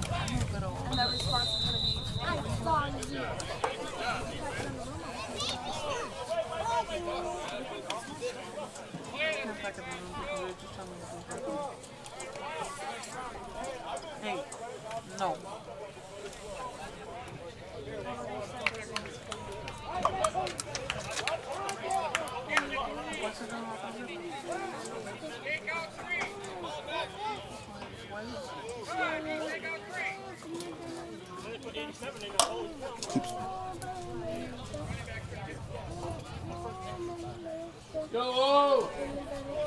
Mad Dawgs at the line. At the Cowboy 31-yard line, 1st and 10. Carter waiting for the snap. Takes the ball, drops back. Russ Hayden getting close, throwing it over the middle. He's got a completed pass down to the 7-yard line. And that's Charlie Schauer. Liggins finally brought him down.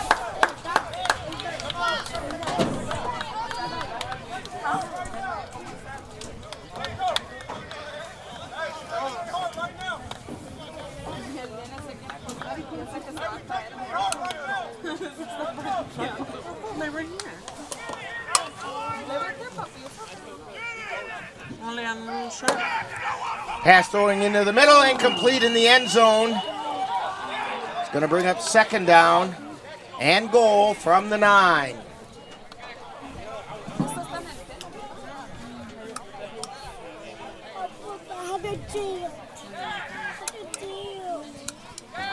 Jeremiah Cribbs had that one hit him right in the hands.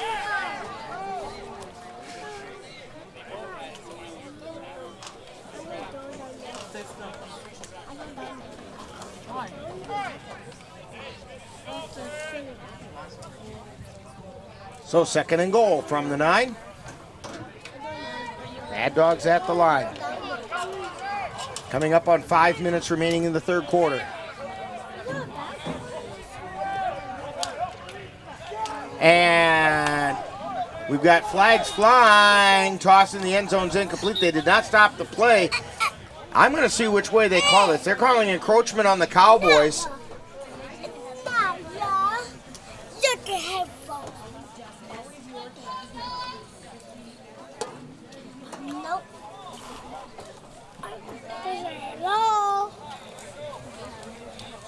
So that's going to move it to about the 4-yard line.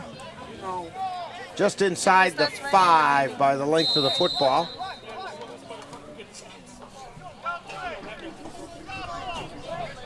Down gets replayed, so it's second down and a long 4. Or second and goal. Carter waiting for the ball.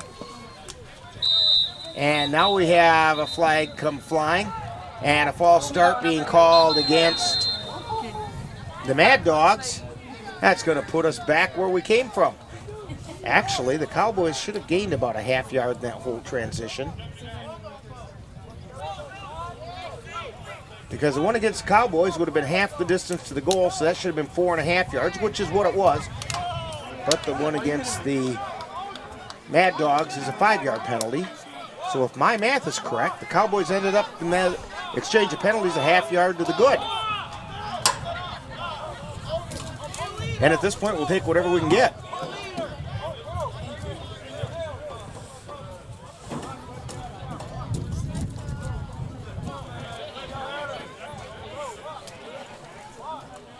And I think we've got another flag. A dead ball. Personal foul declined. I'm not sure how that worked, but anyway, the ball is length of the football inside the 10-yard line, second down. We had Antonio Williams and another player over on the far side have a little jaw jacking going on there. So offsetting penalties.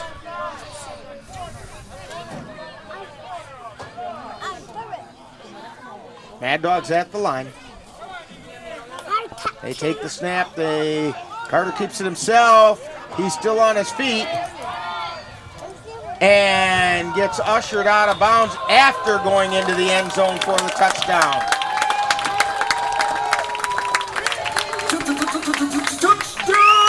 So Keenan Carter taking it into the end zone. That'll make it 22-6. Mad Dawgs on top.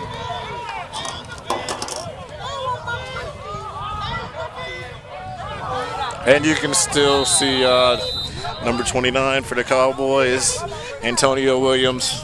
They're talking to the other team. Actually, number 14 got the best of that one and pancaked him to open up that lane to the end zone. And then took a courtesy bow to him as he was laying there. Made a little bow over him. I wouldn't talk much after just getting pancaked. You know, I wouldn't either. In fact, when you're trailing 22-6, you've got no business talking. Prove it with your actions on the field. I agree. Talk's cheap. Carter having a discussion with his running back. He sends him out to the left tight end spot.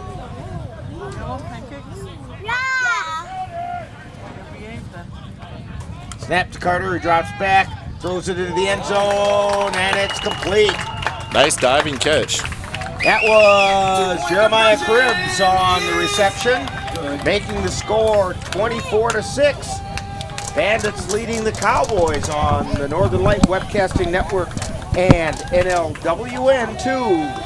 Whether you're a student athlete, a professional or semi-professional athlete, or a family athlete, when your body needs recovery, see the professionals at Athletic Wellness of Eau Claire. Athletic Wellness can help enhance recovery, help improve performance, and help prevent injury. Whether you require normatic compression, percussive massage, electrical stimulation, one-to-one stretching, or red light infrared sauna, Athletic Wellness can provide it all. Give Athletic Wellness a call at 715-514-2528 or stop in at 2914 London Road in Eau Claire. Athletic Wellness is the official performance recovery center for the Eau Claire Cowboys.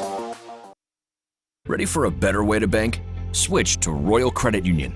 Royal Credit Union is a financial co-op, not a corporation, so we return earnings to our members. That means you get low or no fees for account services and better rates on deposits and loans. You'll also have all the digital tools you need at your fingertips, so managing your account is easy. Royal is ready to help you discover the credit union difference. Switch to Royal Credit Union today at rcu.org/difference. Insured by NCUA. And the Mad Dawgs kicking off to the Cowboys. It's going to land at about the 20. Finally picked up there by, I think that's Ray Liggins. And he makes a little juke step and heads over to the right side, down the sideline to across the 45. I see a helmet go flying, and there's still some jaw jacking over there. They're going to say he was out of bounds. I think at the Cowboy 45 is where they're going to put it.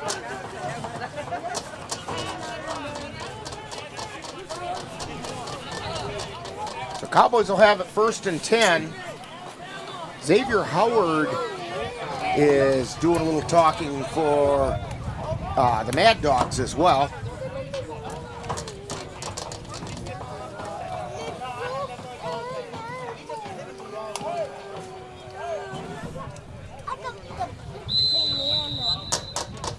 So the ball is marked in play.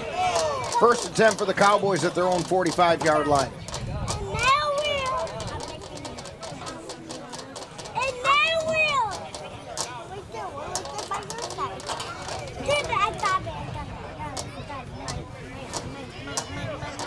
Got Fonz at quarterback again. Slot receivers on both sides. Fonz dropping back, looking downfield. He unloads it deep, and it's intercepted at about the 20-yard line.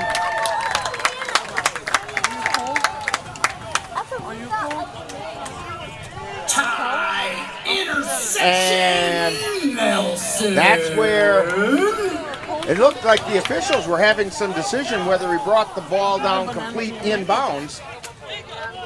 But they're going to give it to him at the 20-yard line. 1st and 10 for the Mad Dawgs.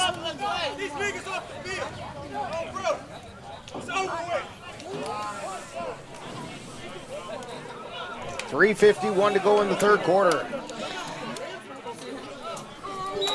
And I think we still haven't had a handoff in the 2nd half. We have not, Rick, and like we talked about earlier in the game, I think the key was going to be to pound the ball, and we've come out this 2nd half and we've thrown every play.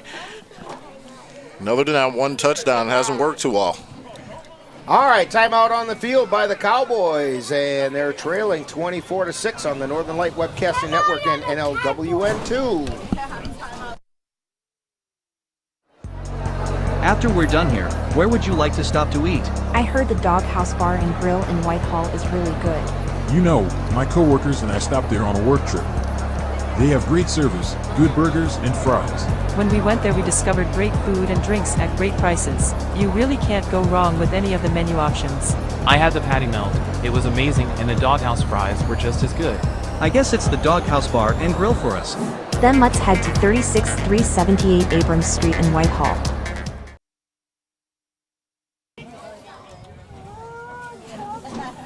We're back here in Verona. Rick Olson along with Paul Renault and Monroe on the camera. And Cowboys are trailing 24-6, 3:51 remaining in the 3rd quarter. A couple of unfortunate plays for the Cowboys have kind of put them behind the 8 ball.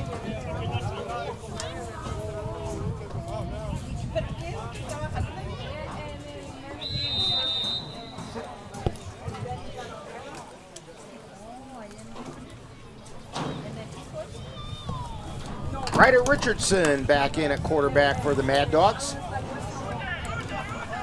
Well, you know, Rick, stranger things have happened. 3 touchdowns, and we can take the lead, but we got to start by getting a stop here. Shane Van Roo going off for the Cowboys at the last second. Richardson gives it up the middle, and big hit there. Anthony, that Marquardt there. And we have penalty markers come flying in. There was a little pushing and shoving afterwards. Marquardt made a big hit on the running back. And that was Jeremiah Cribbs. And I think he took exception.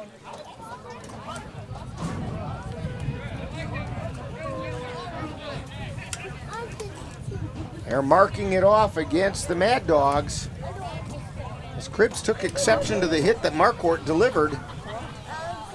That was a nice hit. But I think he got an unsportsmanlike conduct earlier, so he has to watch it or he could get ejected.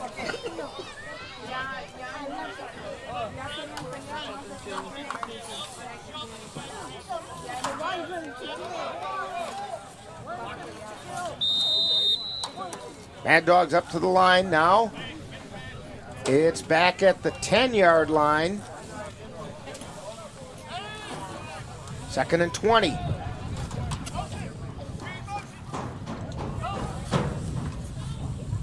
Richards throws it out into the flat and breaking a tackle and getting it out to about the 21-22-yard line. That was Christian Rivera. And I think that was UJ Wilkerson on the hit out of bounds. Yeah, he's out there.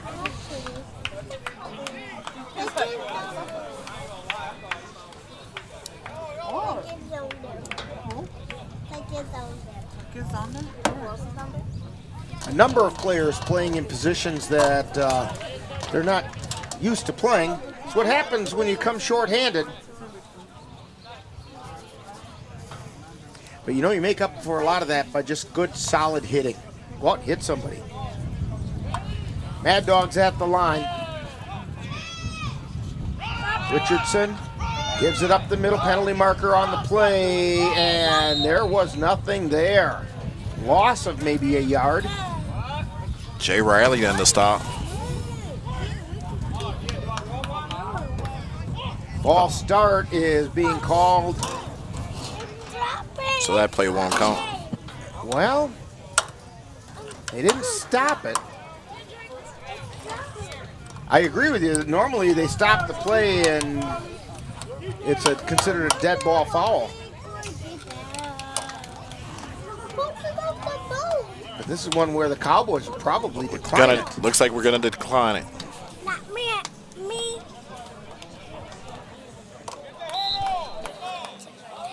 You're right. So evidently the officials are going to let the Cowboys decline that penalty. It's going to bring up 4th down and about 7.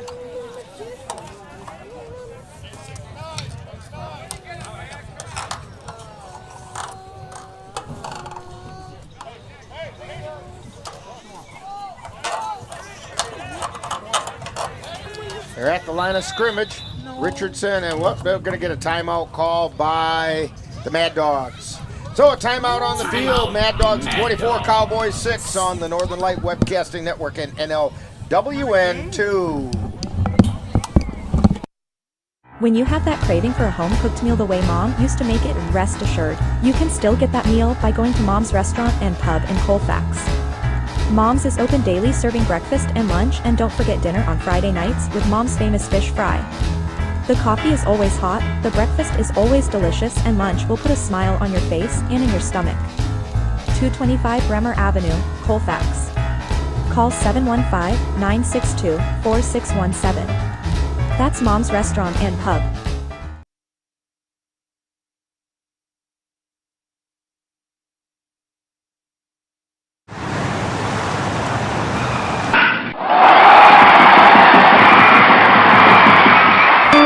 Let NLWN TV and the Northern Light Webcasting Network take you out to the ballgame. Our next broadcast will be on Sunday, July 23rd when we will bring you the Cavaliers taking on the La Crescent Cardinals from Carson Park. Live coverage on the Northern Light Webcasting Network audio service and on NLWN TV begins with the In the Dugout show at 12 noon. That's live Eau Claire Cavalier baseball on Sunday, July 23rd on the Northern Light Webcasting Network and NLWN TV.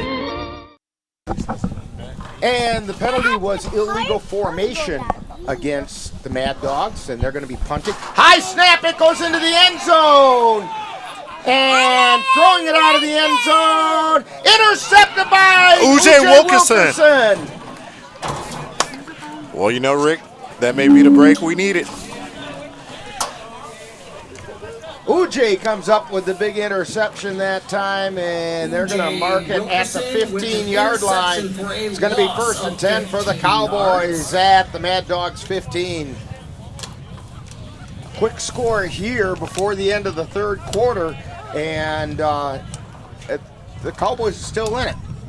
I agree. I think we need to get back, as we said before, Rick, though, we've got to run the ball in here. Not to mention, you got to get the guys out on the field that just want to deliver hits.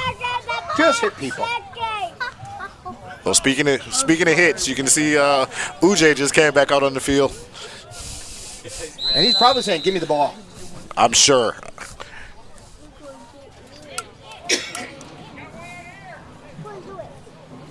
Few clouds rolling into the Madison area. Verona on the south side of Madison.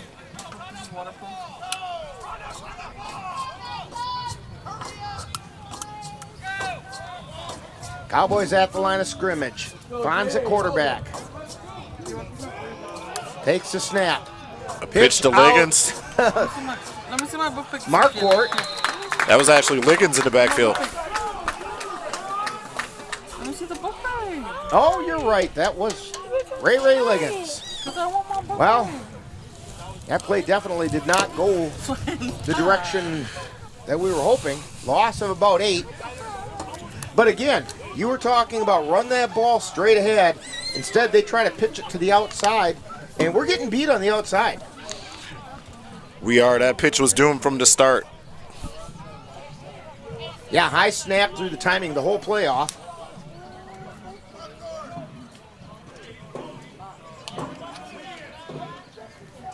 Kari Dorsey back in at quarterback now as Jordan Fahn splits out wide to the left. You guys be careful.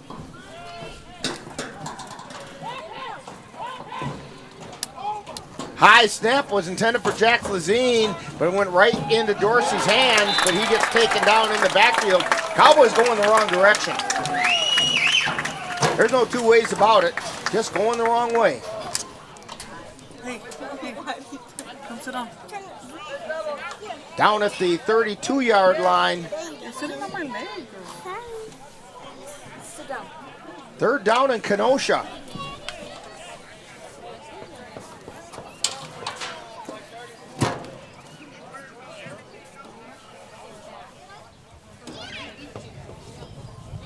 All right, Dorsey splitting out wide to the right. Also going out there is Jamar Davis on the right side.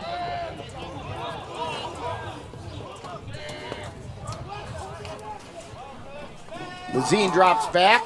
We had 3rd and 27. That sideline's open.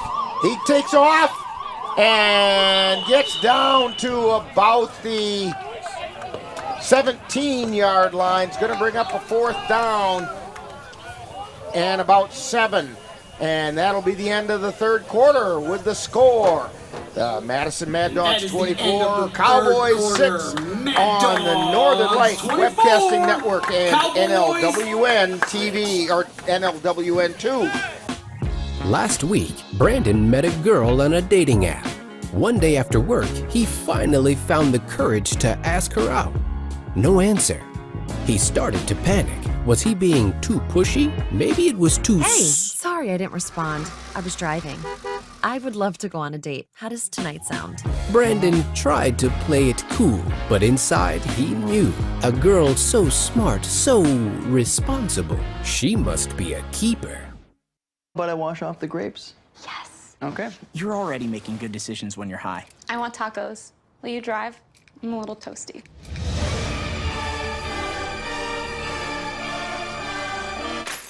Nope. I'm high. Let's order in. Don't make an exception when it comes to driving. If you feel different, you drive different.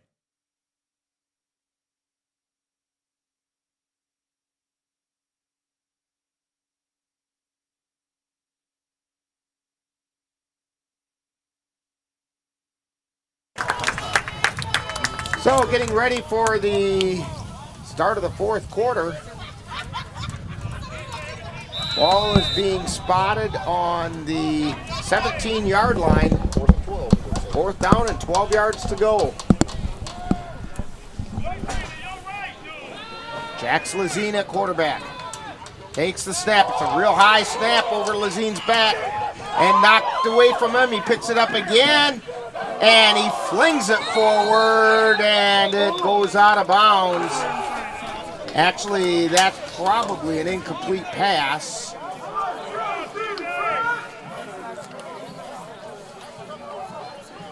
Your Mad Dawgs take over on down. They're going to mark it. First and 10. Madison Mad Dawgs ball at their own 42.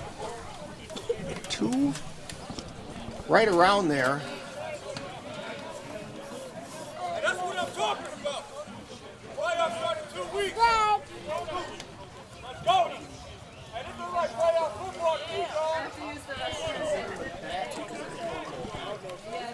No, it's forward. That's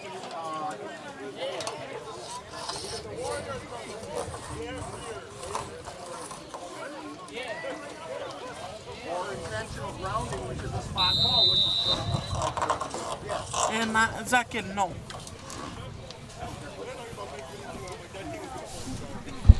a 42-yard line for the Mad Dawgs.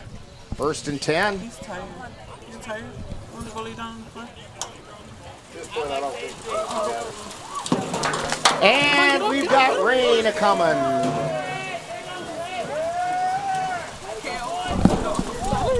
I did hear that thunder earlier, Rick. Here it comes. Stand up here.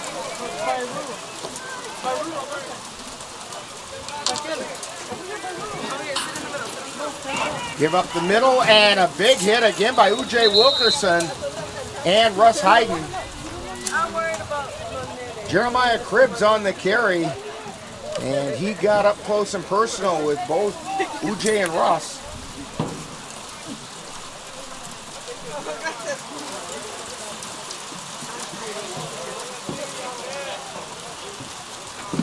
What were the odds, Rick? We got a grass field, and now we get rain. Sure. This is how it used to be on Fridays and Saturdays. Yes.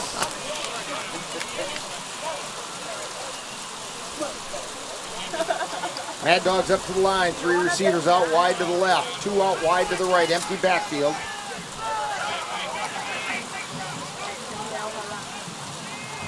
Under 10 seconds remaining on the play clock. 5 seconds.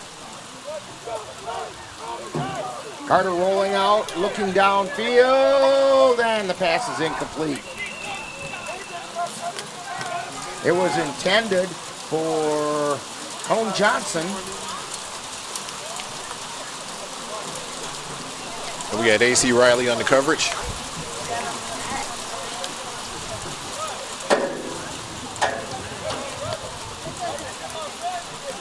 That's going to bring up second down 10. Or second down. Actually, it should be third down and about 12.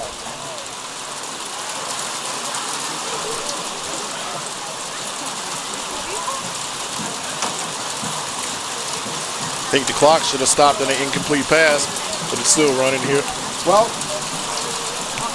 I think it's supposed to. You're right, it should have stopped till they had the ball set. And then they restarted until the last 5 minutes or so of either half.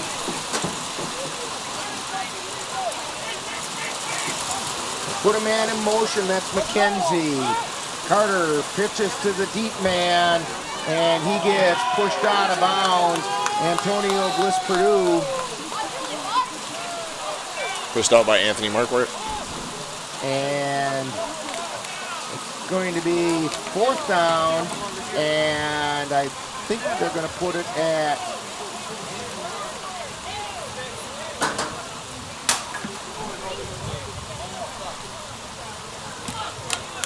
looks like the 36-yard line. The referees missed one on that play. U.J. Wilkerson jumped across the line early, but we'll take it. Check that. They're going to put it at the 35-yard line. 4th down and about 16 to go. Well, yeah, that's pretty close.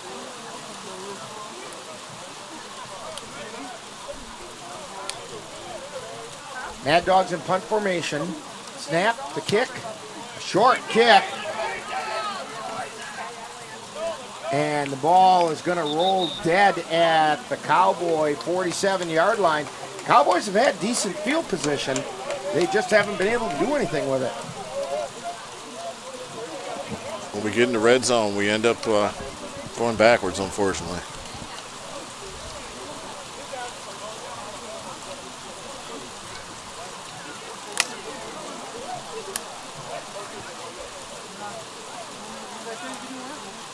So the Cowboys will go over on offense.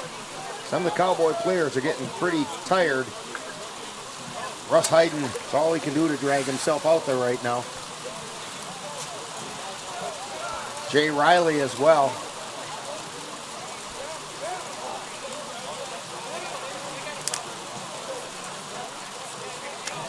And I saw Jax Lazine report to the official that he's going to be lining up as an eligible receiver.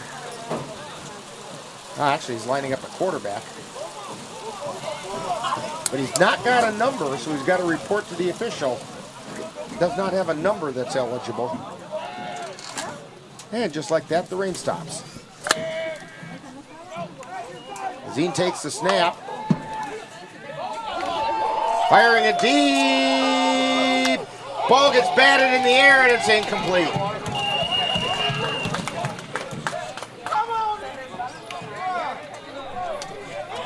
So it's going to bring up 2nd down 10 for the Cowboys. I can't tell who we have at center now, but all of these snaps are coming in high. Shane Van Roo is out there. He's normally the center. Right. Yeah, I'm going to sit up here and have that. What's it like? Lazine brings the play in from the sidelines.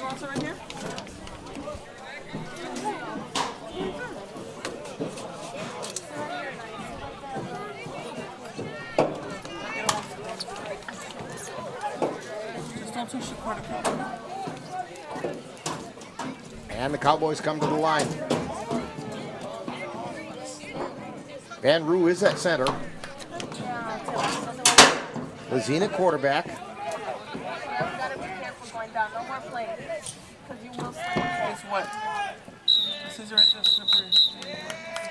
And we have a whistle. And we're going to get a false start against the Cowboys.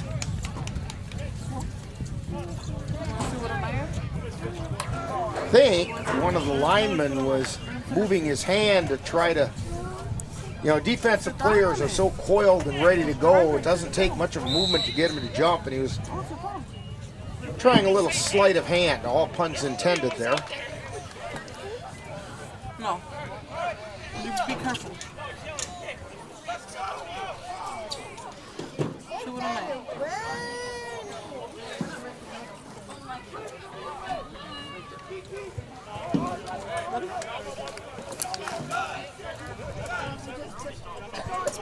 So the Cowboys at the line. High snap. Lazine looking downfield. Ducked under a tackle and ended up picking up 2 yards.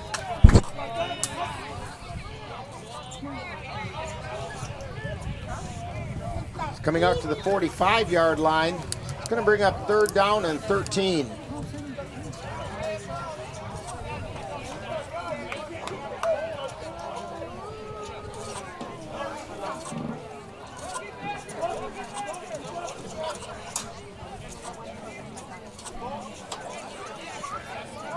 9:35 to go in the game. Two receivers out to the left. Lazine again, a high snap. Throw over the middle, it's intercepted at about the 27, and coming back out across the 40. And he's going to get taken down at the 41-yard line is Antonio Bliss-Purdue. So the Mad Dogs will take over 1st and 10 at their own 41-yard line. From Antonio Bliss-Purdue with his second interception. Looks like they're going to mark it. Nose of the football over the 40. At least if I can believe the stick.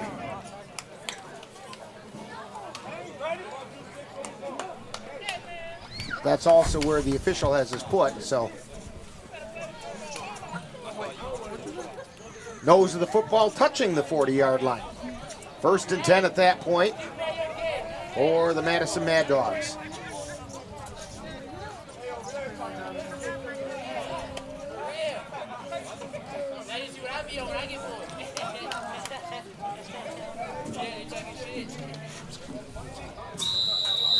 But Rick, this isn't the way we want to head into the playoffs, but we are missing a lot of players today. We are. And coaches as well, so I'm sure next week we'll be fine.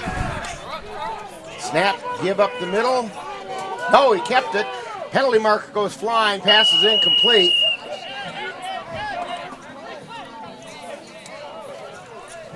Carter was trying to explain to the receivers, hey man, that was a free play. Get downfield.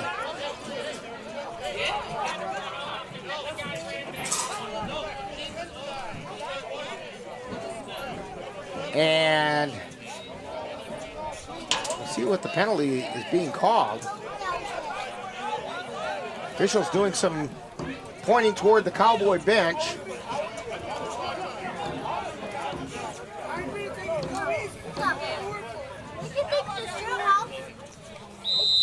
So I think maybe we had offsetting penalties.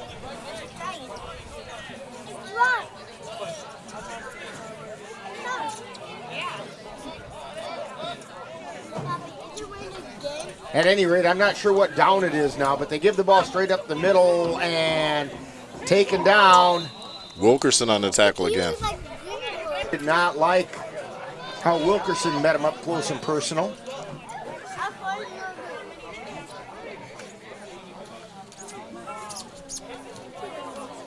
They got it marked as 3rd down.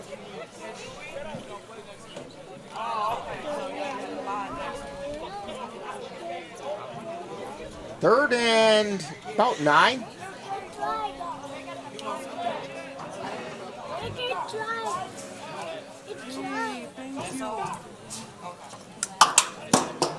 There's a snap, dropping back, looking downfield, throwing it out into the flat. Pass is caught, and down across the 40-yard line of the Cowboys to about the 37. I think they're going to mark it closer to the 40, however, is Isaiah Dodds.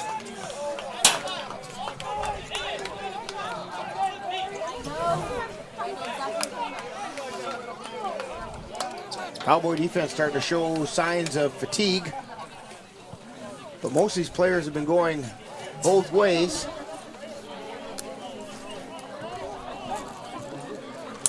We started off at 85 degrees, so that is really tough to go both ways in the heat. Yes, it is. Especially for the big guys out there. Guys like Jay Riley and in fact, Russ Hayden isn't even out there right now.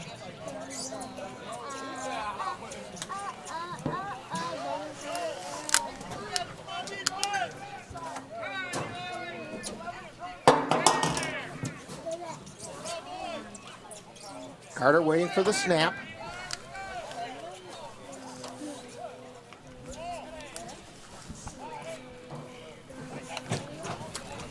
Dropping back, looking downfield, now rolling out to his left, gets the ball away towards the end zone, knocked away at the last second by J.P. Hoefling. Just slightly underthrew his receiver, Cone Johnson. Down at about the 2-yard line where Hofling knocked it away. 2nd down, 10.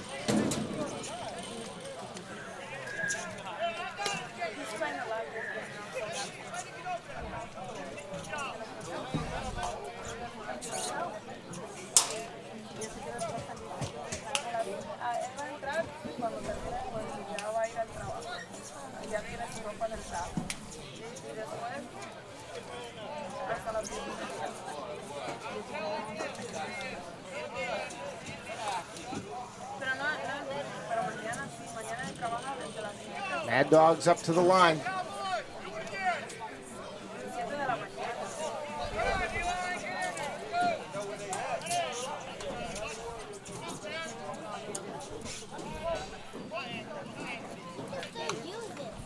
And the give up the middle and got met by the Cowboy defense. Shane Van Ruin on that tackle.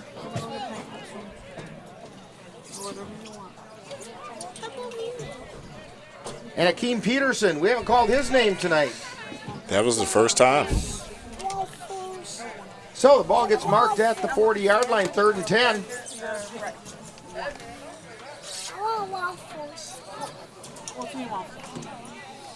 Take it out.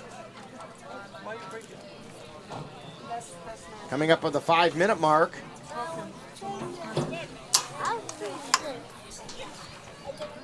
About time for one of those patented Sage Weiss pick sixes. But I got a feeling Mad Dawgs know better than to throw the ball right now. I think they're going to be content just running the ball and letting time expire.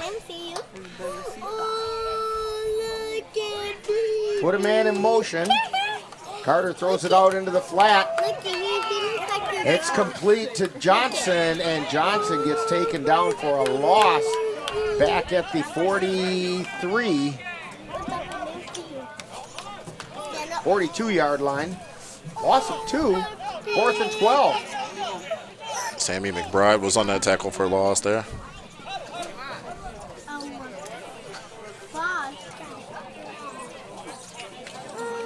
Well, he had the right idea, he just didn't read it quite soon enough.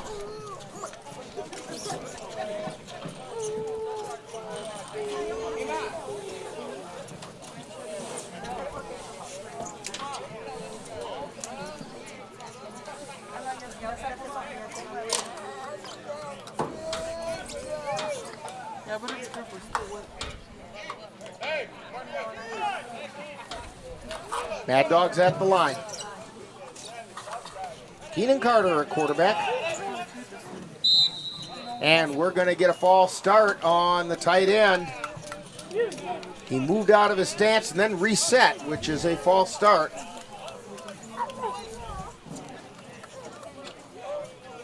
When he moved, had he gone in motion, I think he'd have been okay because he had been there long enough. There's a bit of a rainbow over on the far side, slightly off to our right.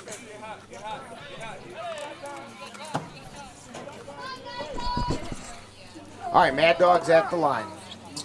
4th and 17.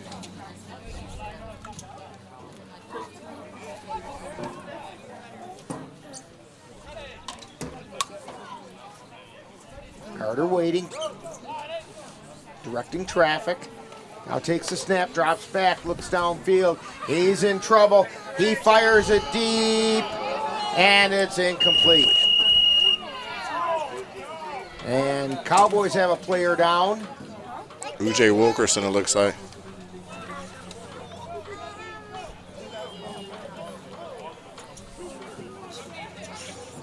And he gets up a little bit gingerly.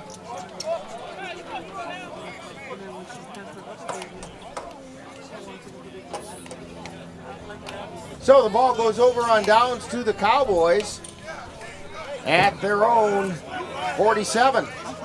1st and 10.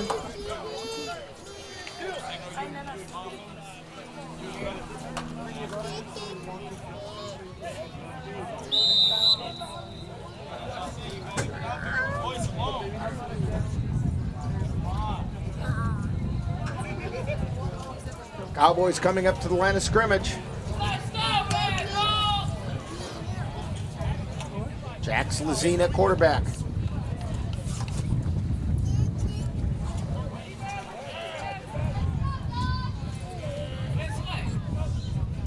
Takes a snap, drops back, ball got batted, and it's an incomplete pass. His arm was going forward. Ball got batted just as it was going forward. That's going to be 2nd down 10 for the Cowboys. Caught a break there that the official saw the arm going forward. I wonder what was going to happen out of that play because I saw it going right to their guys for the recovery. So good thing it was incomplete. That was almost a scoop and score. Yes.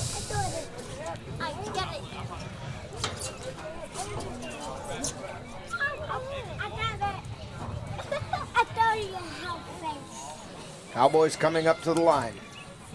I thought the King Fancy one. You saw the big and I have the mom one.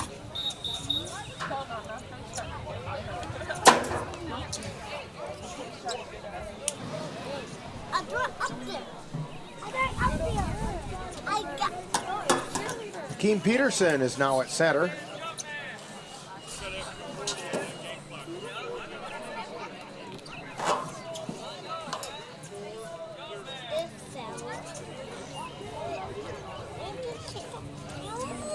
And we've got to do some resetting on the clock. Now we've got it.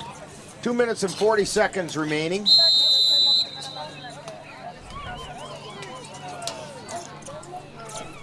And now, Rick, we just want to leave this game healthy. We don't want to get anybody injured with the playoffs starting next week. You're right. Kari Dorsey throws it down on the sideline, and it's incomplete. Pretty good defensive play that time by the Mad Dawgs. Pass was intended for Devin Smith. You know, Rick, just what I mentioned, though, he took a big hit there, right? His chops. I mean, those are the kind of things that can cause concussions or whatever. You're absolutely right. You know, at this point, don't expose the team for the playoff run.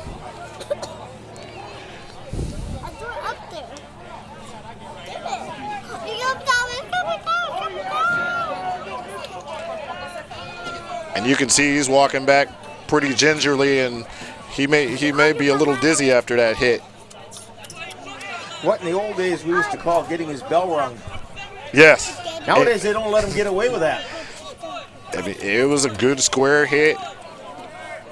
And he's got his helmet off. Trying to regather his senses. All right, Cowboys up to the line of scrimmage. Jax Lazine split out wide to the right.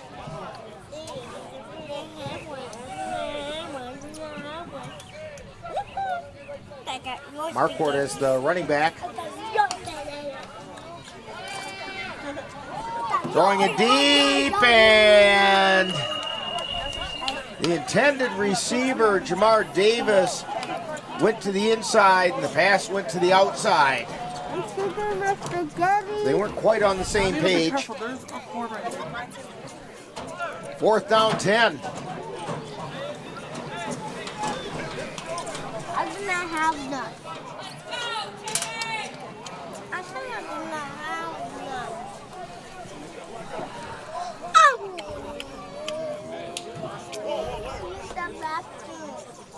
And me too.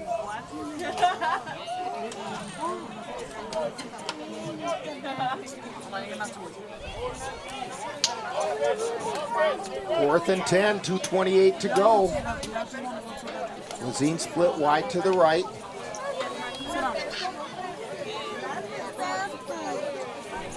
Can't tell who's out wide to the left.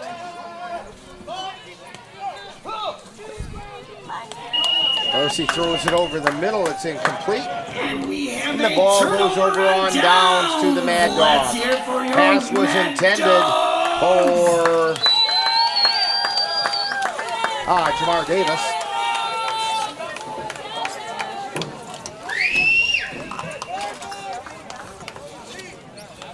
So 2:23 remaining.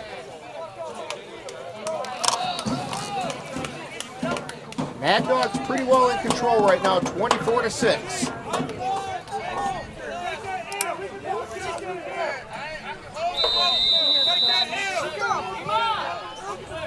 Stick with us. As soon as this is over, we'll have some kind of a version of Cowboy Roundup. Even if it's just me and Paul discussing the game. That'll work too.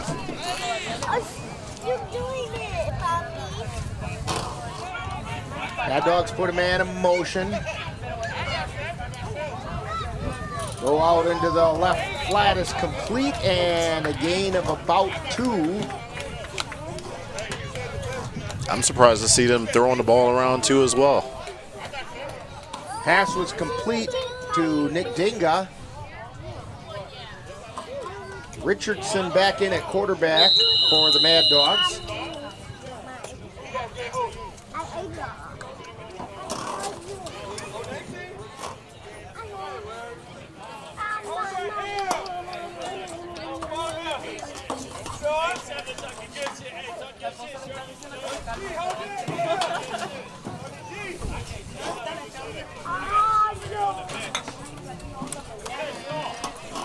Stop it.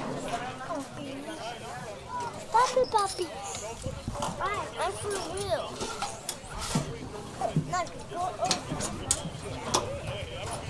All right, the Mad Dawgs come up to the line.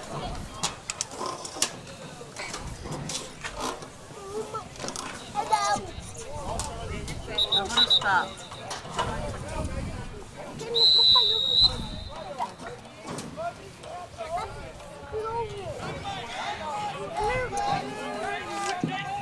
They have a double slot on the near side. They put a man in motion. The snap rolls back to Richardson. He picks it up, carries it to the left side, and gets it down near the first down. Let's go, He's down around the 37.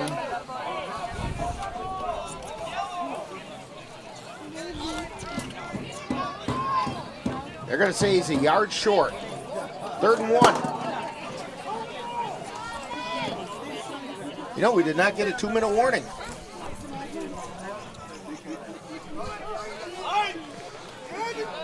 Well, evidently we did, and we just didn't notice it.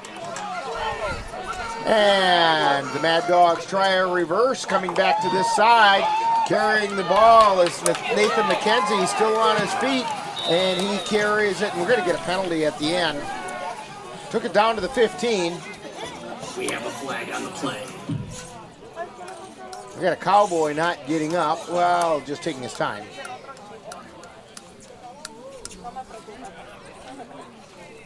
And McKenzie a little slow getting up as well.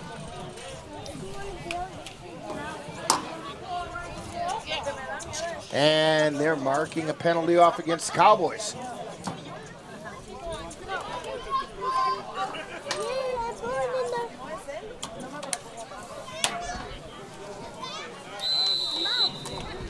So we get it down to about the, looks like about the 12 or 13 yard line.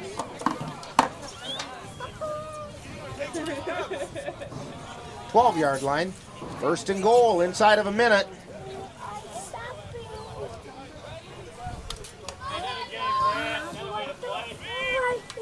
They put a man in motion, hand it to him, and he's taken down in the backfield by Taronte Wilson.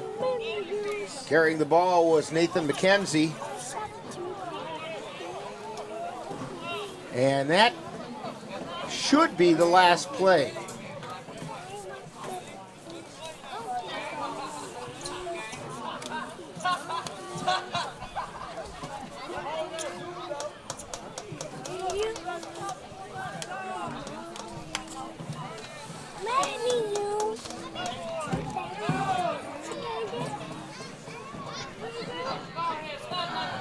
Mad Dawgs throw it out into the flat. Pass gets knocked away by Wilson. Just under 5 seconds remaining, and they'll have one more play to run. I'll be honest with you, Paul, I'm surprised they aren't just taking a knee. I am as well.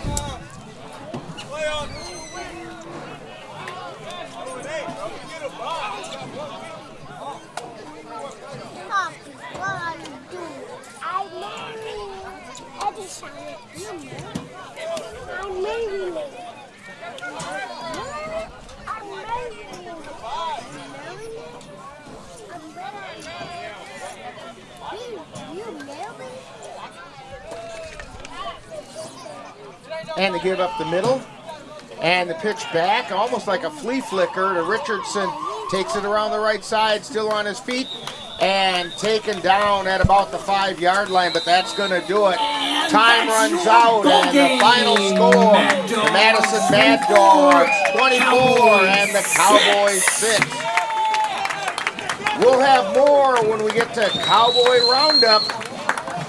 Right after this timeout, you're tuned to Cowboy Football on the Northern Light Webcasting Network and NLWN TV. You've been tuned to Eau Claire Cowboy Football on the Northern Light Webcasting Network and NLWN2. This has been presented for the private enjoyment of our audience. Any broadcast, rebroadcast, or reproduction in any form without the express written consent of the Eau Claire Cowboys football team and the Northern Light Webcasting Network LLC is strictly prohibited. Stay tuned. Coming up next is Cowboy Roundup with a look at today's Cowboy game.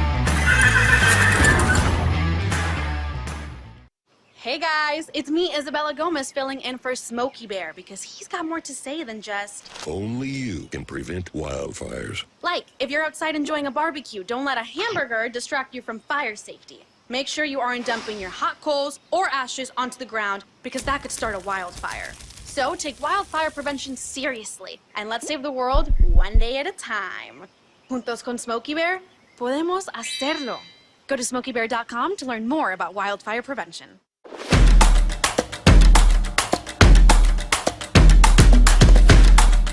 Time now for Cowboy Roundup. With a look back at today's Eau Claire Cowboys game. And now, back out to the stadium for Cowboy Roundup. We're back out here at Curtis Jones Stadium in Verona where the Madison Mad Dawgs took it to the Cowboys by a tune of 24-6. Both teams finished the regular season with records of 7-3. And let's get some of the numbers on this game. Paul, what do you have? So for passing, we had Lazine. He was 0 for 3 with an interception. Dorsey, 2 for 8 for 19 yards and an interception. Fonz went 2 for 4 for 45 yards, a TD and an interception. Let me throw that into the passer rating calculator real quickly here. So we had how many attempts there? 11, 15? 15 total, yes. Yep. 4 for 15. And we had 4 completions, 1 touchdown, and 3 interceptions? Correct. Oh, wait a minute. How many yards did we have? It's going to ask me that. 64. 64 yards with 1 touchdown and 3 interceptions. And I hit the wrong button. Well, let's try that again because this is a point that I wanted to make. We had, again, how many attempts? 15 attempts. 15 attempts. And how many completions? 4. All right. And how many yards? 64.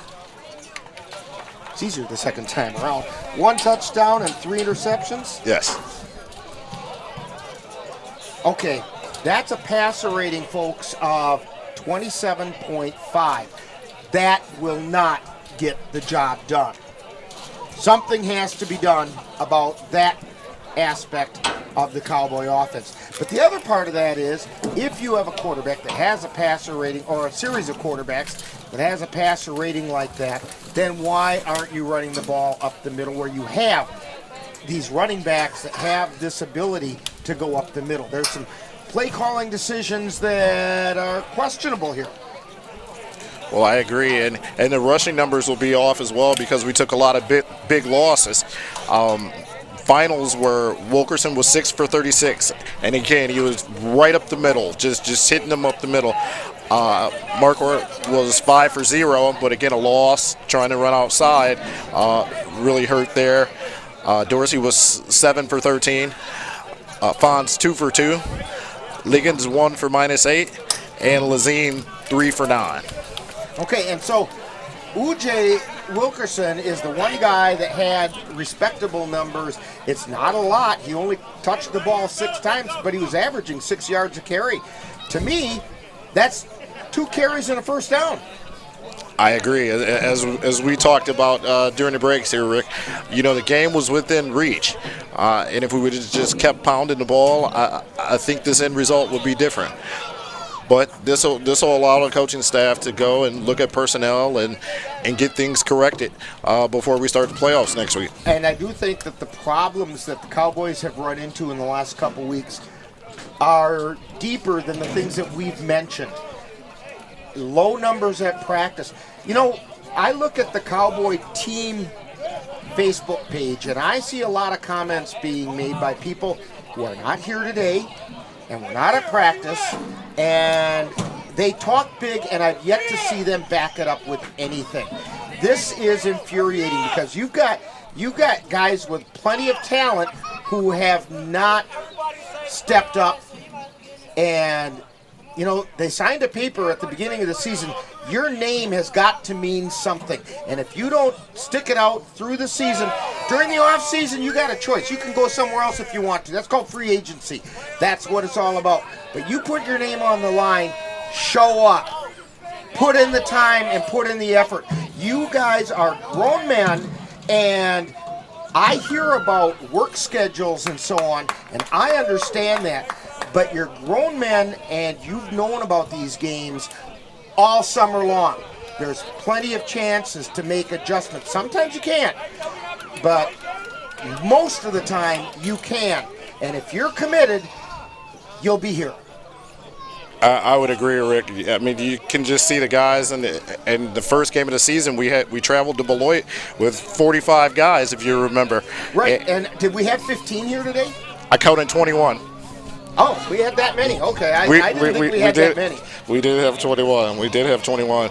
But we definitely need to get things corrected and go to practice. I mean, there's so much talent on this roster. When we go through this roster, talented to no end, but we've got to match our heart and commitment with the talent. Talent does not mean diddly squat if you don't have time to make it mesh.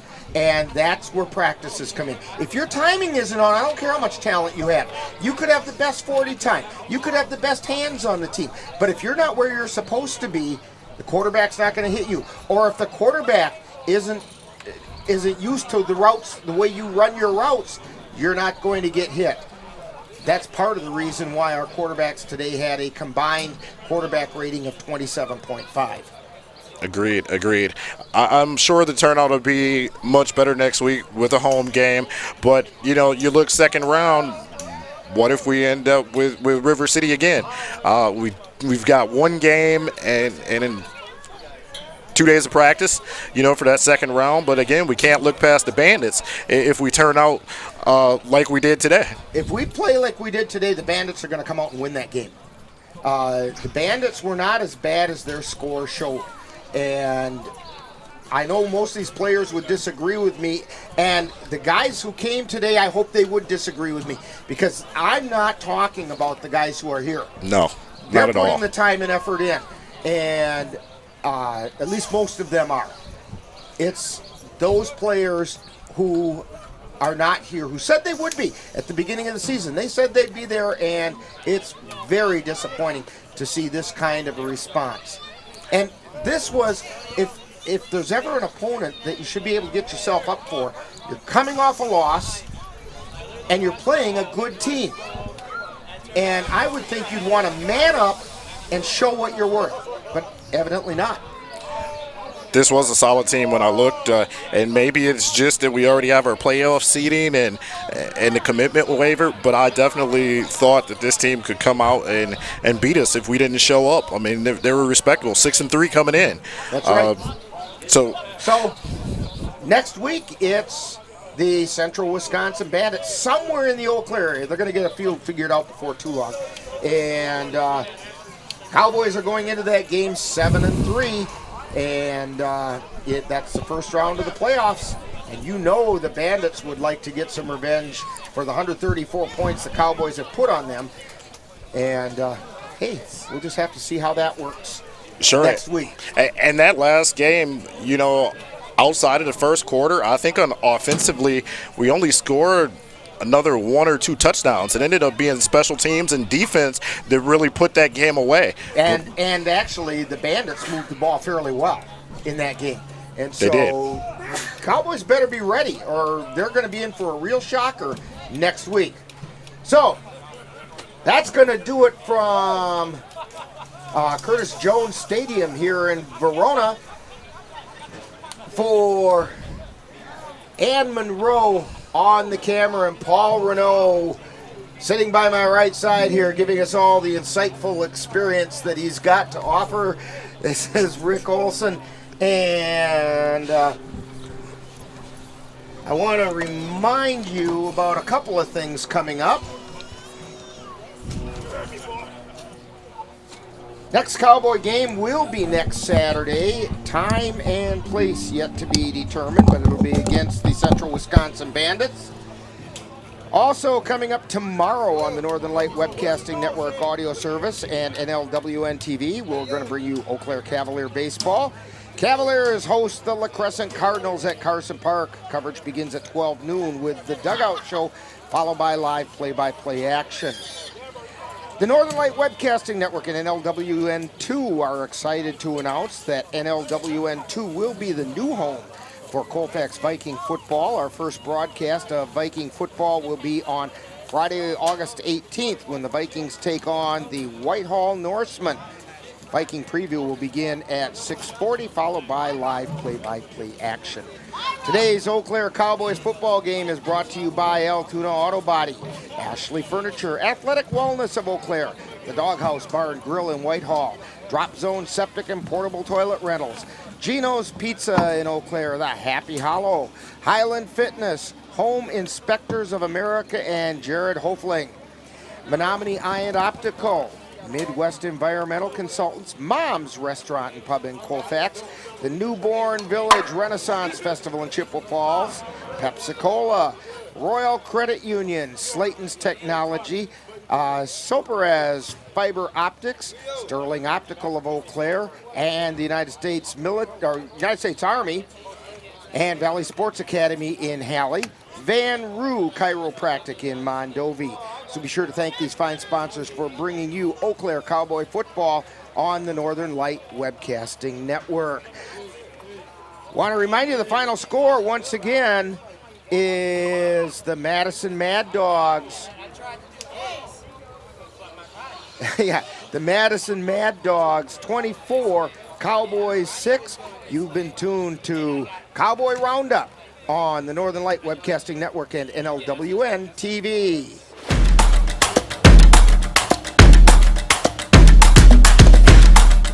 You've been tuned to Cowboy Roundup, with a look back at today's Eau Claire Cowboys game. This has been a presentation of the Northern Light Webcasting Network and NLWN2.